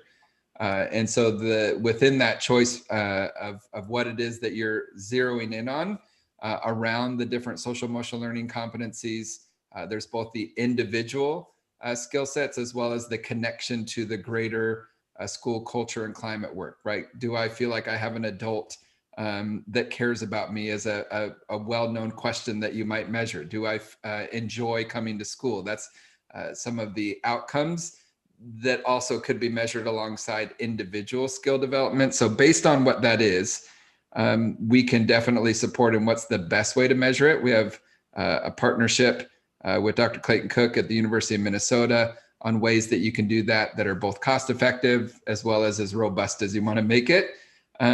What's different? There's a lot that's different in the elementary and the secondary. They're both social emotional learning focused, but the elementary is definitely built in a way that can support even other things that you might be doing around social emotional learning. It is something that you can have a month-long focus for a specific trait like perseverance or empathy, and then ways to weave that into really the daily fabric of school and the different environments that students might be in during a traditional day. It also has things that will work virtually as well as in person. So it meets that need now as well as you re-enter. But it definitely has an intentional through line, but a different look and feel in the way that it's designed, more of a toolkit feel. Where you've got lots of different things that you can choose from, whereas your middle school and high school are more of the lessons that you could deliver once a week in those slide decks in English and in Spanish. Yeah, and I would just add to that and kind of drill down for us initially at the district level. I think the 3 outcomes we're most interested in, and of course we'd have to adjust developmentally, would be the student's connection to the school community, 2, the student's own individual feelings or emotions during this time, especially vis-a-vis the pandemic, and then 3, honing in on certain values of that school community. So for us, I would lift up those 3 categories. So in terms of capturing those and trying to measure the outcomes of how the students are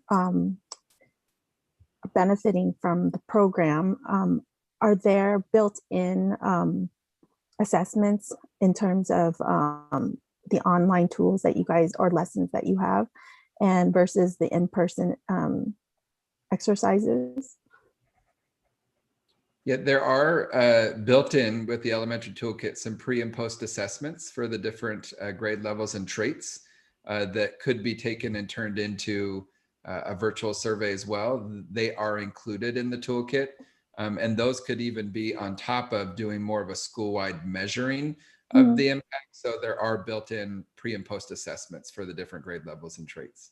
So your system provides, if we wanted a report or a dashboard to measure those, to see tangibly the progress of the students, we would be able to get that out of the curriculum, correct?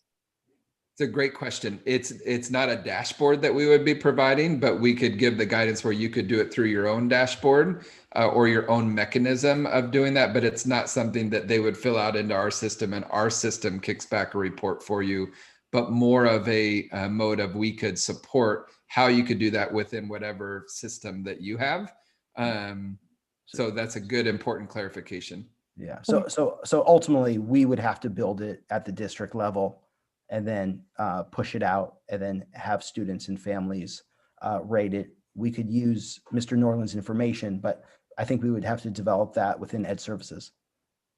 Okay, so I It's mean, an important- I think my question is, so basically you are capturing the data through these lessons in your virtual platform or lessons, and that you can relay that data to the district, and the district is then interpreting how well the assessment is going. Is that correct? No, that's a really important question. We don't collect any student information or data. It would be within the web-based platform. There are pre and post assessments that you could, one, if you were in person, download and then give to students. If it was something that you wanted to administer digitally, then you could take the questions, the simple questions that are there. And let's say that, I don't know if your platform is a Google platform or whatever other, but you could use your own forms then, so that it's all that information is being kept within and we don't keep any of that data. One of the main reasons for that I was going to speak to is so many schools and districts have their own ways of measuring, whether it's utilizing an actual company that does that for them, or even their own, because there is a real cost-effective way to do it as well, using validated instruments. And that's the type of support that we can give. But we don't keep any. It's not that students are going in and filling out a survey that goes into our site and then we kick it back. You would have all of that information. It's more the downloadable pre and post assessments are there, but they could be turned into digital like assessments that you use within your platform. So does your curriculum have an integration with any of another software that will be able to capture that so that we can really look at the assessment? Yeah, depending on what you use, we definitely can have our technology team, and we do that all the time, work with your district tech on ways that we could. It would depend on what it is that's being asked, but it's definitely one that would be more than willing to connect on to see, are there ways that we can make that happen, and take a look. And there's pretty common practices across lots of districts, so we could see what other districts are doing as well to meet those needs. But a lot of times it's not a really complicated fix. It's just more of what are the wishes that you might have. Okay, great. Thank you. If there's no other question, I am willing to make a motion to approve the SEL Character Strong for elementary school. So I'll move to approve Character Strong as an elementary SEL curriculum for Newark Unified School District. May I get a second? I second. Seconded by Member Martinez. So I'm sorry, I hate that. Is there, is it for this year? Is that what we're approving? Is there like a? Yes, only this year, because we come back for the metrics for next year. Okay, perfect. And then for the next couple of years, it will be the federal stimulus money. Okay, perfect. Okay, Member Martinez, how do you vote? Yes. Member Gundel? Member Gundel? Unmuting, sorry, yes. Member Hill? Yes. Member Nguyen? Yes. My vote is yes as well. Motion carries with five ayes. Thank you, Mr. Norton. Thank you, Mr. Dolowich. Thank you. 12.2 resolution, Child Abuse Prevention Month. Superintendent Triplett. Yes, thank you, President Jun, and thank you, Mr. Dolowich, and our guest. So this is a resolution essentially in support and lifting up the importance of National Child Abuse Prevention Month, which is in April.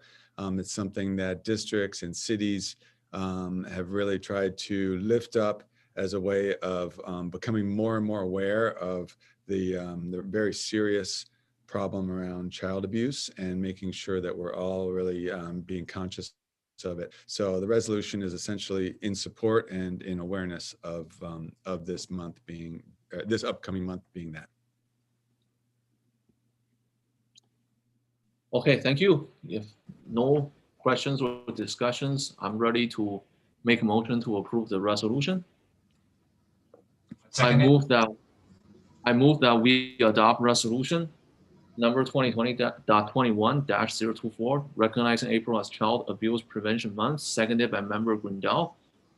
Member Martinez, how do you vote? Yes. Member Gundel? Yes. Member Hill? Yes. Member Nguyen? Yes.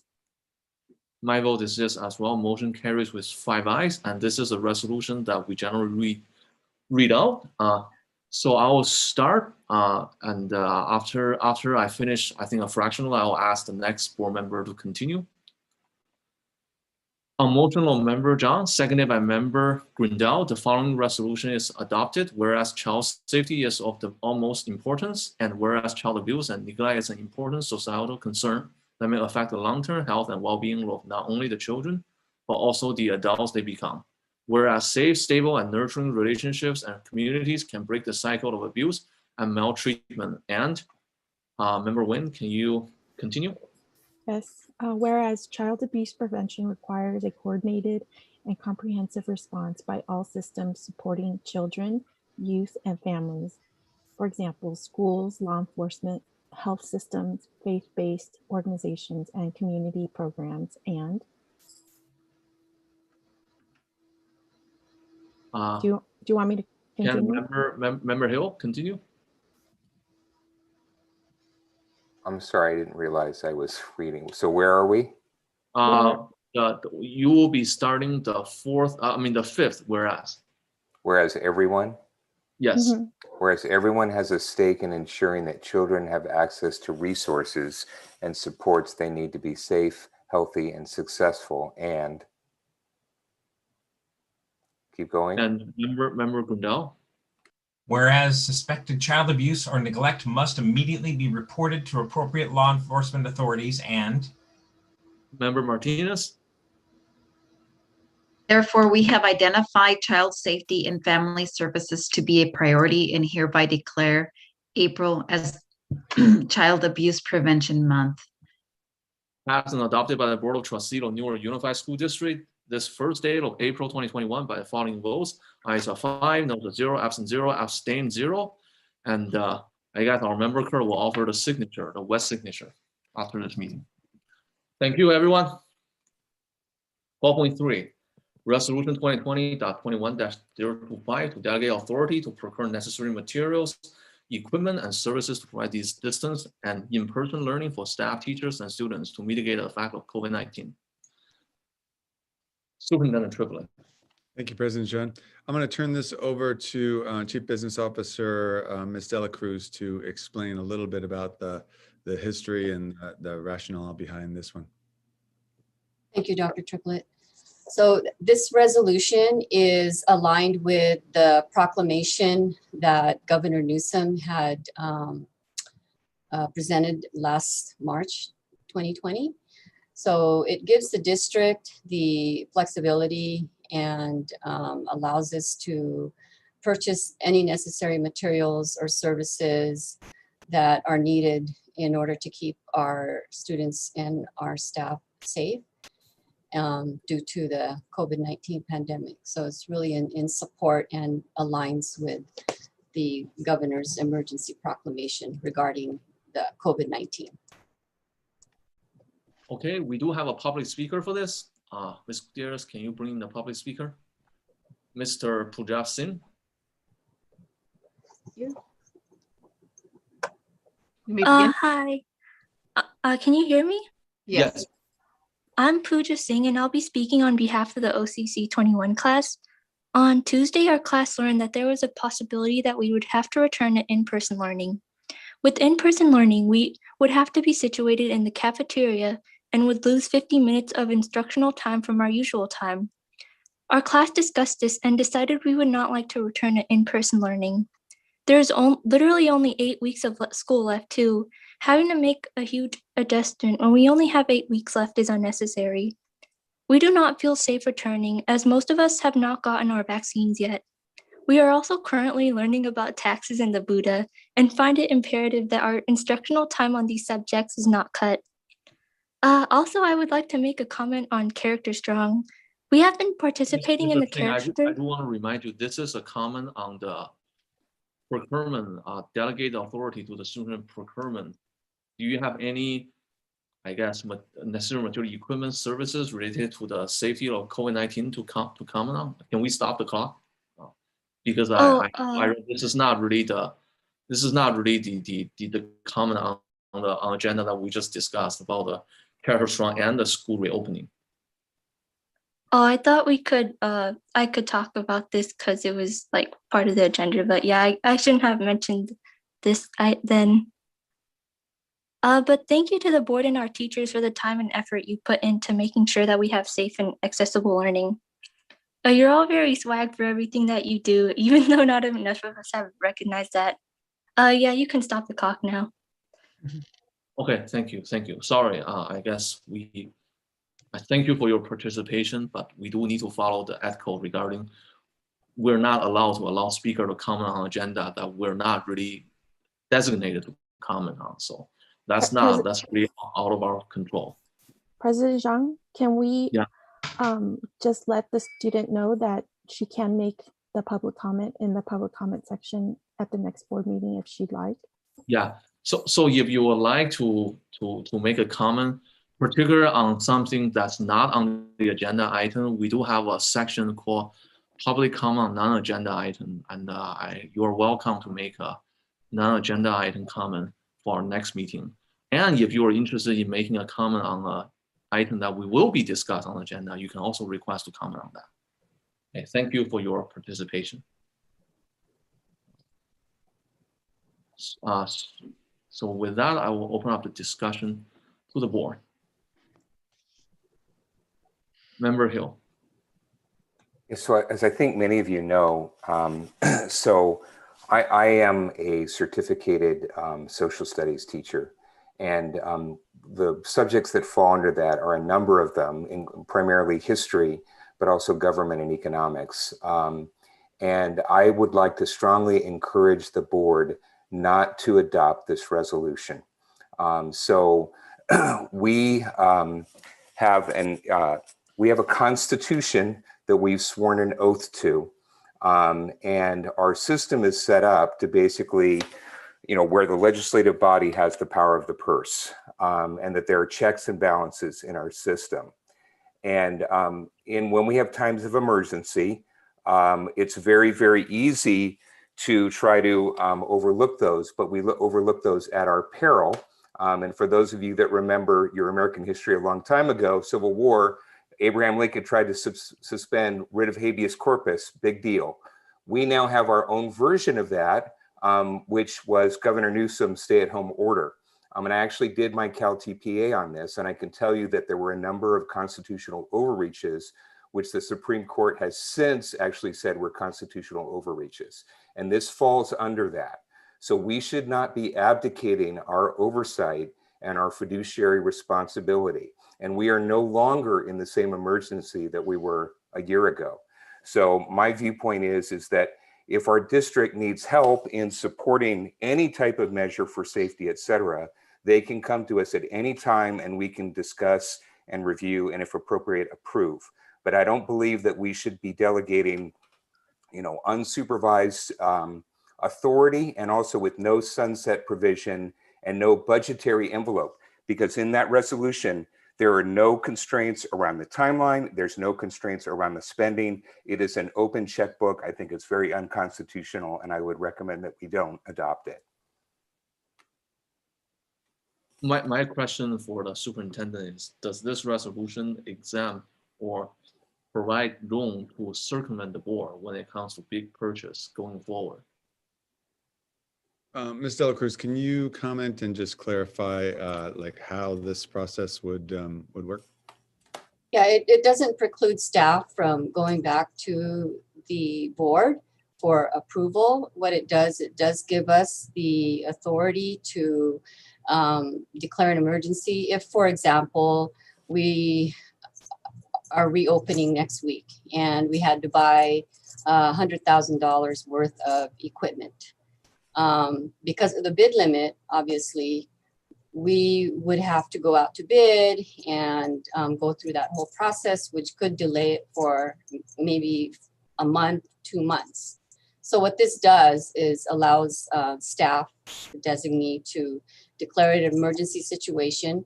We would be able to purchase the equipment, and then we would go back to the board and get your approval and let you know that this is what we've done because of this situation. It's not something that we would apply in every situation, it would depend on each case, obviously, and it doesn't provide a blanket authority. It is based on COVID-related type services, materials, supplies, and needs. Is there any sunset clause for this one? As far as I know, the governor did not include any sunset in his proclamation. And no. Member Grindel?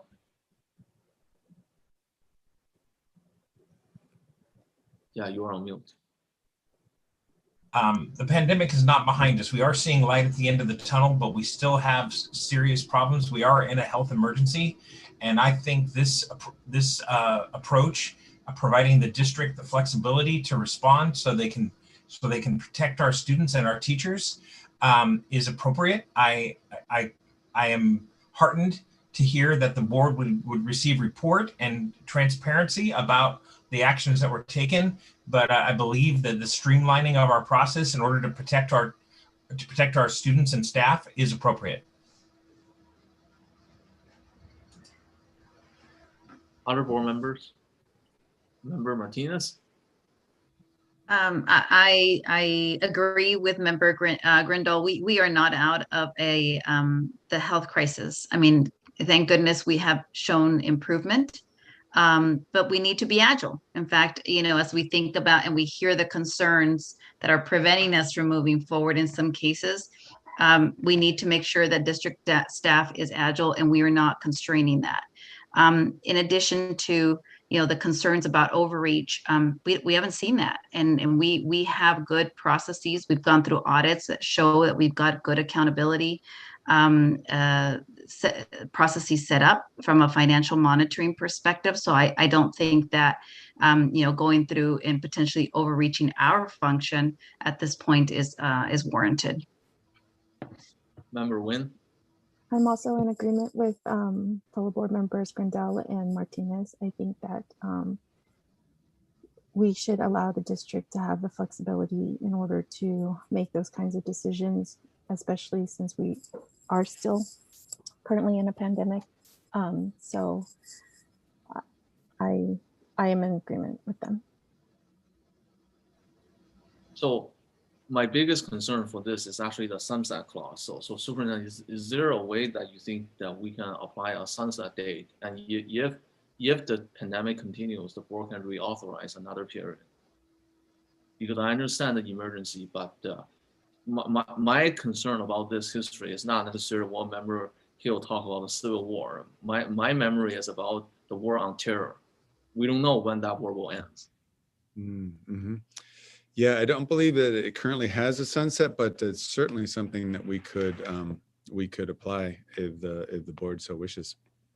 Yeah, so I would suggest. I mean, obviously, I also need to consult with the rest of the board. I would extend this to June the 30th. If, let's say, come the new year, we're still in the crisis, and then we can vote to extend this period again, rather than just say, hey, let you go. Well, and I think we should also entertain budget limits, right? So that's our fiduciary responsibility. Or are we going to provide a completely open checkbook? Well, one of the things, if I understand correctly, is all of these purchases, none of them can really come from the general fund. So I guess most of them come from the stimulus and the specially designated fund. So, can Ms. Ditto, can you address, because I don't believe general fund can pay for any of this. Well, for the most part, yes, you're right. We would be spending the in-person instruction grants, as well as possibly the expanded learning opportunity grants and any emergency relief funds first, obviously, if that were the case. And in some cases, it may apply to if we were to do our Hvac projects, which for the most part right now is funded by the bond.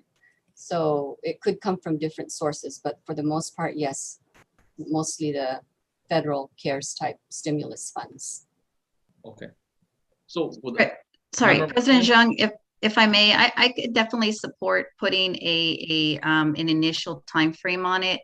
I would suggest, however, that it's that we go at least through August, maybe even September, because we're going to be in prep mode, and this is where we're where they're getting a lot of things that are in line, if you will, to get us going. So I would suggest maybe second week of September we revisit it. I think that's not an unreasonable ask. Okay. What about other board members? What about we can revisit? I mean, come September, if there's still an emergency going on. I can support that also. I was thinking it was more like December, but I can support. I can support Member Martinez's mid-September deadline.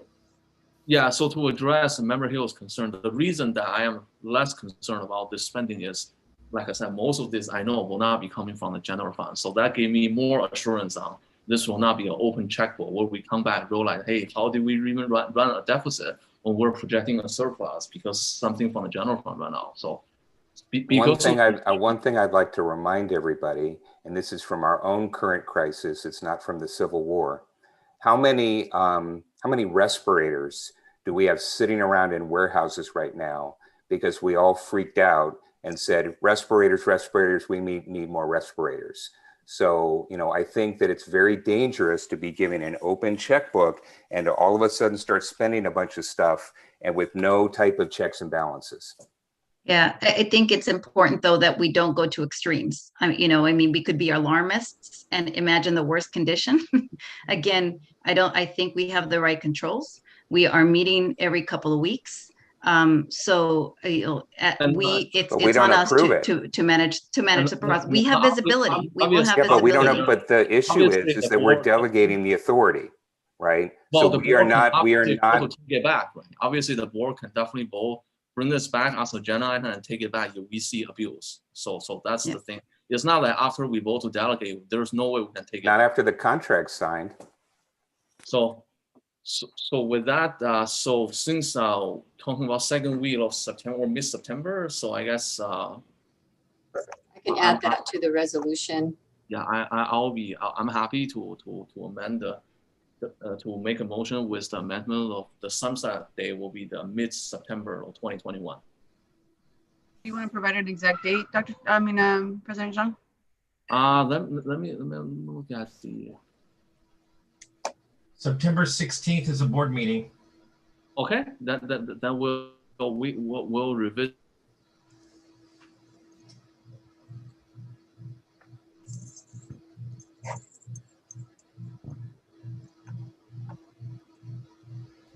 Okay, I think can am I breaking up? You froze for a second. Yeah, I know something wrong. So I'll move that the board adopt the resolution 2020.21-025 to delegate authority to procure necessary materials, equipment, and services to provide distance and in-person learning for staff, teachers, and students to mitigate the effects of COVID-19 with the sunset date of September 16th, 2021. May I get a second? I'll second. Moved by myself, seconded by Member Grindal. Member Martinez, how do you vote? Yes. Member Grindal? Yes. Member Hill? No. Member Nguyen? Yes. My vote is yes as well. Motion carries with 4 ayes and Member Hill dissented. Thank you. Next one, personnel report consent calendar. I move that we ratify the personnel report as presented. May I get a second? I'll second. Seconded by Member Nguyen. Member Martinez, how do you vote? Yes. Member Grindal? Yes. Member Hill? Yes. Member Nguyen? Yes. My vote is yes as well. Motion carries unanimously. Consent calendar non-personnel items. If no additional discussion, I move to approve item 14.2 through 14.5. May I get a second? I second. Second. Seconded by Member Nguyen. Go ahead. Member Martinez, how do you vote?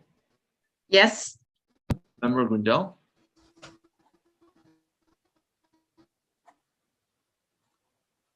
Member Grindel, are you? Member Grindel, are you mute? Oh, yes. Member Hill? Yes. Member Wynn? Yes. And myself vote is yes as well. We have donations report. Superintendent, can you please read out our generous donors? Yes, thank you, President Jun. It'd be an honor. We are so appreciative of all of the generous donations from our community. So, and I believe this might be one of the first times I've done this. So am I reading, I'm reading the name and the amount, is that right? Yes. Yeah, Okay. you don't need to talk about the date. The donation, the donor, and the specified purpose. Perfect. So the first one, production services to create Nmhs graduation video for Newark Memorial High School class of 2020 was done by Commune 3 Unity production team, and it was for the class of 2020. So that was a donation in kind. There was $50 for Birch Grove Primary, donated by Vipin Boyanpali and Intel Match, and that was a principal donation. $400 for Shilling from Veronica Haight and a Google Match, and that was a principal donation. $1,000 for Birch Grove Intermediate from Nicole Ezant and a Google Match, and that was a science program. $400 for Kennedy, and that was Jorge Bernadas and a Google Match, and that was for Mrs. Carpenter's classroom. $100 for Newark Unified School District from Hamal Megpara and Microsoft Match, and that was for educational services. $500 for Graham Elementary from Debbie Roa, that was a principal donation. $610 for Newark Unified School District from Viva Darren Home, and that that was for educational services. $70 for Birch Grove Primary from Vipin Boyapani and Intel Match again. That was a principal donation. $100 for Shilling from Mansi Bandarupali and Workday. That was a principal donation. $60 for Newark Unified School District from the Black Boat Giving Fund and PG&E, and that was in support of students. An iPad Pro donation and an Apple Magic Keyboard for Newark Memorial High School. That was a Donors Choose donation for the English department. Likewise, an Apple Pencil, iPad Air, a keyboard case for Newark Memorial High School, also from Donors Choose to the English department in support of ELL students. And lastly, a gaming computer desktop for Newark Memorial High School from Donors Choose for the English department in support of ELL students. Again, very big appreciation to all of the donors and supporters of our students and schools. Yeah, and obviously we got with this vote, we also get the signature card for our Assistant Superintendent of Ed Services, Ms. Nakia Pierce. Your first board meeting, welcome again. And okay, moving on, Board of Education Committee reports. Anybody has any committee report? We do have a liaison meeting coming up on April 19th. Okay. Anything else? The next Mission Valley ROP meeting be the same date as our next meeting. Is it the 15th? I believe April 15th. So we'll have more to report then. Okay. Anything else? Seeing none. Board of Education request. Member Martinez.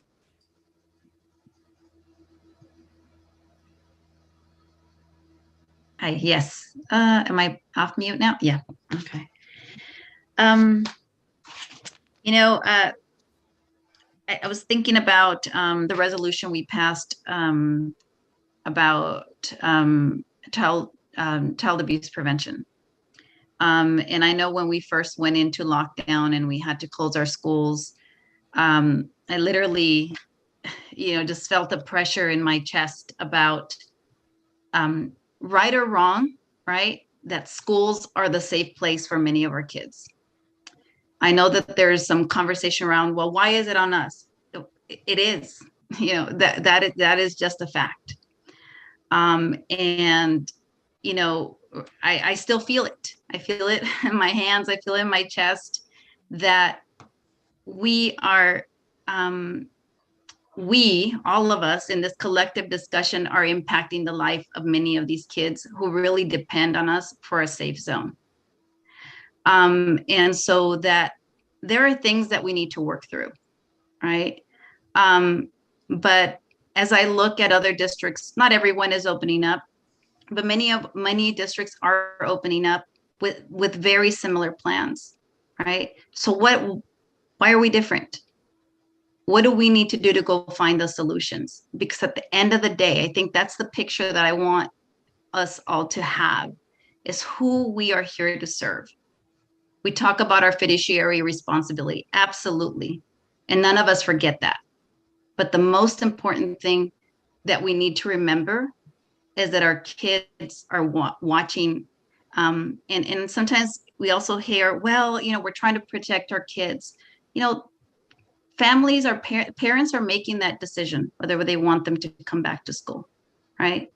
So for those that want to, because there's a good percentage of our community that wants to, we have a responsibility to create those solutions, right?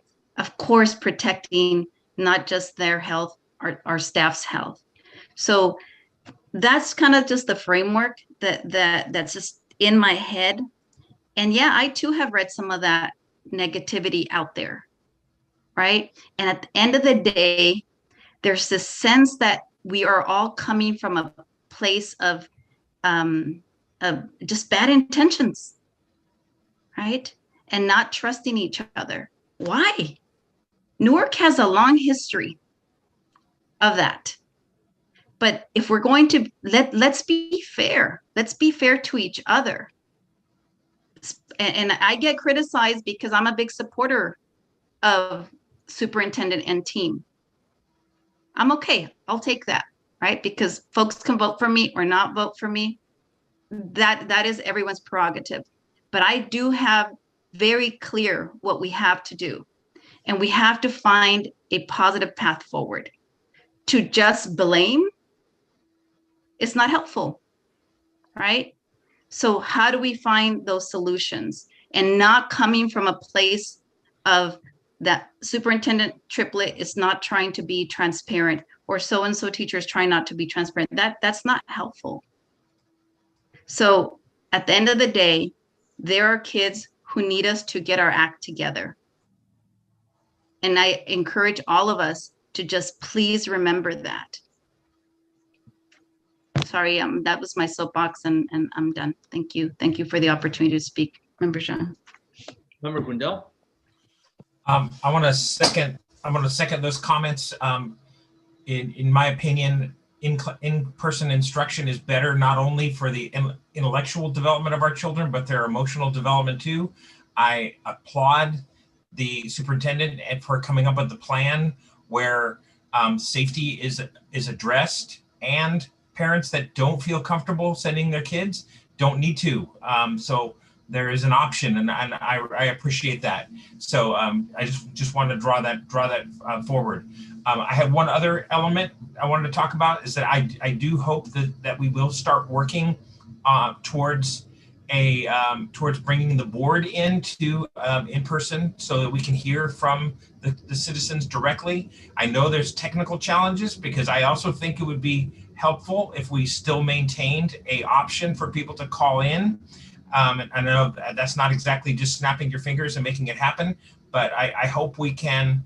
I hope that the district staff are on top of that, not only for the factor that we can, so that we can actually work better by hearing from our constituents, but also the fact that it's the example that it sets for the fact that we're involved in, we're going back to normal as well. So there's no vote on that tonight, but I hope we can be on that, and that'll be coming if there's board action that we need.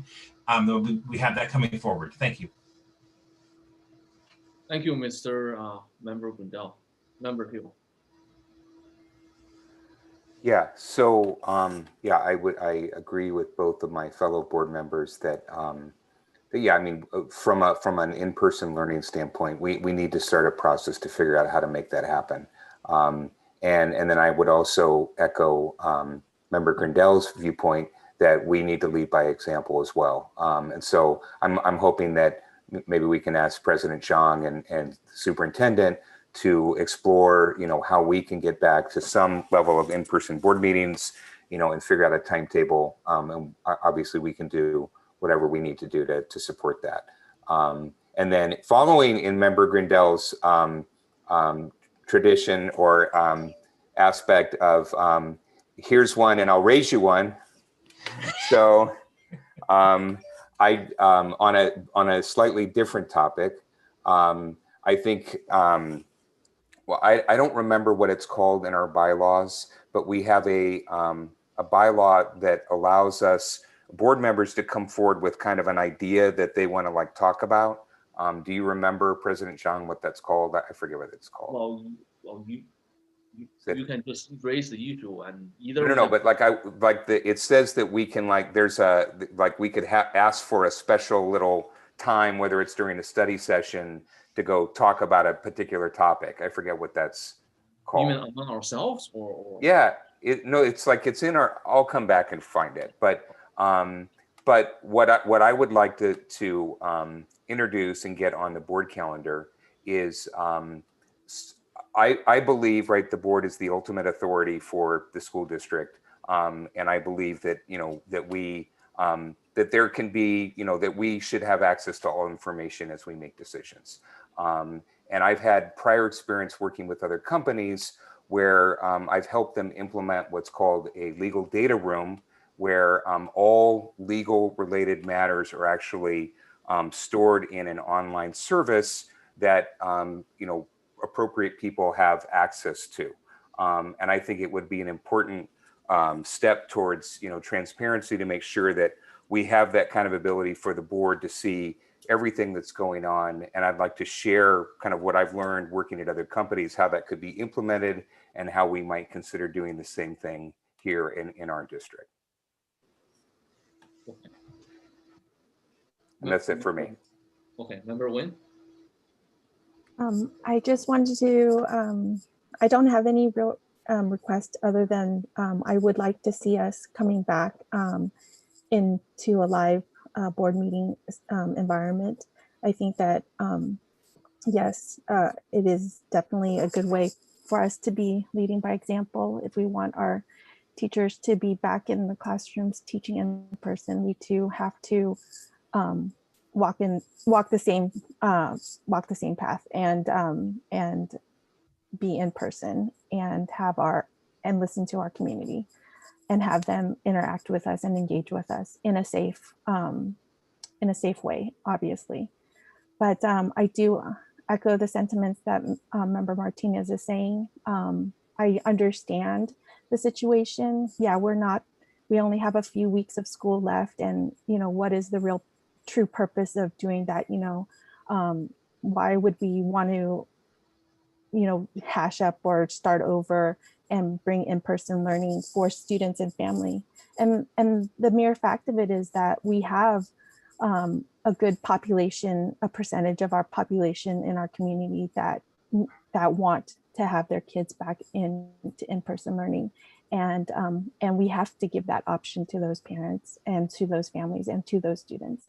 And it is really up to us as a community, board members, all of our staff, and our executive staff, and our teachers, and our CSE, and all of our other remaining staff, to work together to be able to make this happen in some sort of way, and not cast again negativity on it. It has been a very tough and trying time, and everyone has been resilient.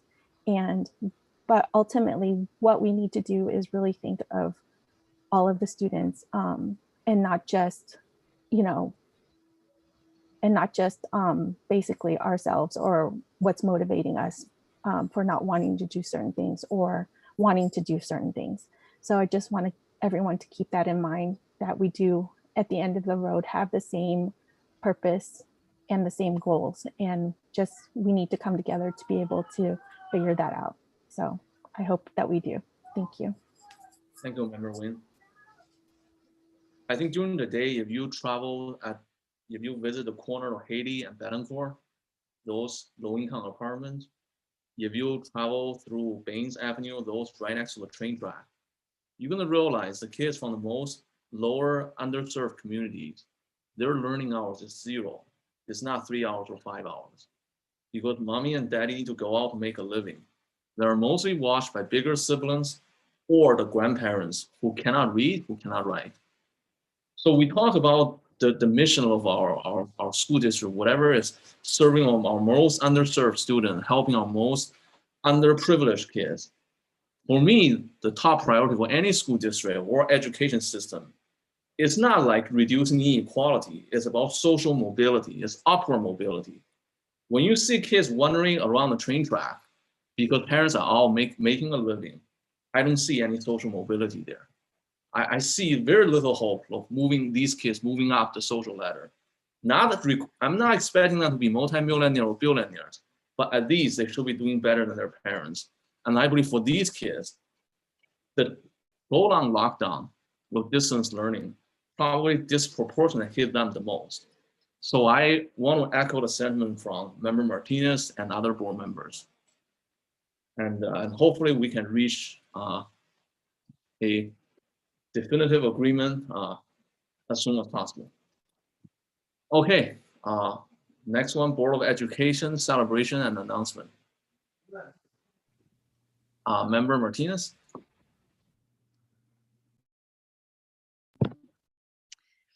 Well, I do want to just celebrate everybody's effort, you know, in trying to move us forward. You know, I think about those that are ready, the teachers that are ready to come back, because I also hear the passion and their willingness to come back, because they maybe perhaps feel, you know, whatever it is that's motivating them. I want to celebrate them because we have been focused on the other, on the no's. You know, there is a percentage of our folks that are ready and ready to get in the classroom and start to support our kids as needed. So I really want to celebrate because that also takes courage. Just wanted to say that.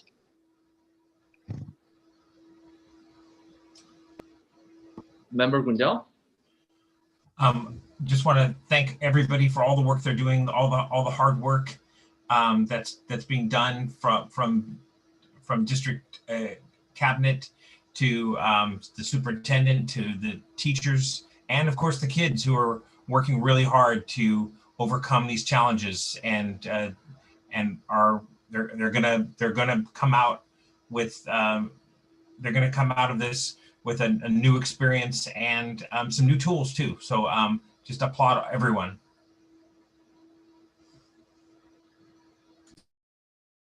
Thank you, Member Hill. Yeah, and so I'd like to thank and appreciate all the teachers in our district.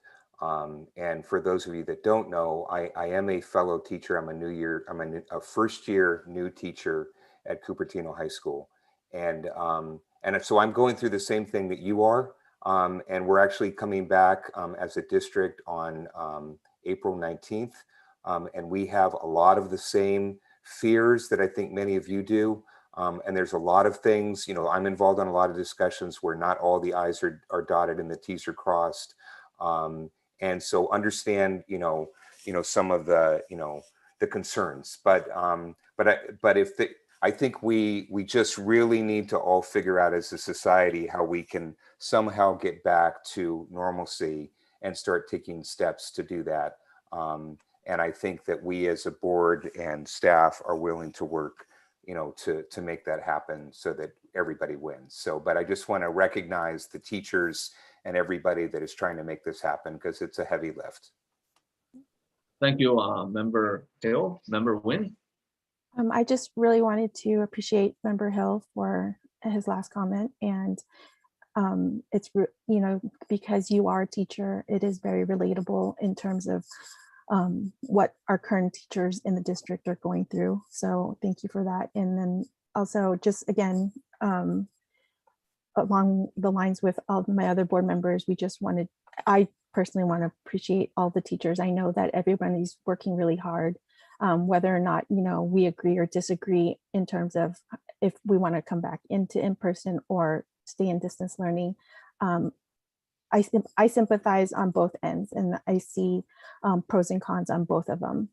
But as a board member, you know, we're here to serve the entire community, and our community is pretty much evenly set, you know.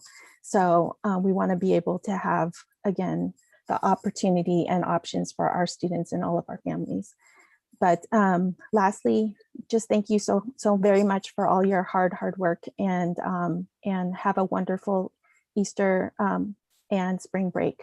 So thank you so much. Thank you. Yeah, obviously, I want to echo Member Nguyen's sentiment. Happy Easter, everyone, for this weekend. And I want to end on a relatively lighter note. And next on the 15th, the regular meeting, when we meet again on the 15th, Member Nguyen will be 1 year older. So I will wish her an early happy birthday. Okay, Superintendent conclusion remark. Thank you, President Jun, and I appreciate that. I'm going to mark that on my calendar so I can give her a hard time. Thank you, board members. I too want to really appreciate our teachers. I know this is really, really hard, and I know that that everybody wants what's best for kids and are really doing everything they can for our young people, and it is noticed and it's seen. And also all our principals, our office staff, our custodians, food service, our aides. These are people that have all been on the front lines and really working hard for our kids and families all year long. And so really, really appreciate everyone. And lastly, I do want to say there's been so much going on. I would be remiss if we didn't bring up the unfortunate hate against Asian American and Pacific Islander community that we've seen on the rise in our country and our society since COVID began. And I just want to say that as an individual, as a district, that we stand with our Asian American Pacific Islander students, with our staff, with our families against this hate. We cannot have that or tolerate that in our society. So we're with you, we support you, and together we will we'll keep pushing for a better society. So thank you all. Thank you, Superintendent. I move to adjourn the meeting. May I get a second?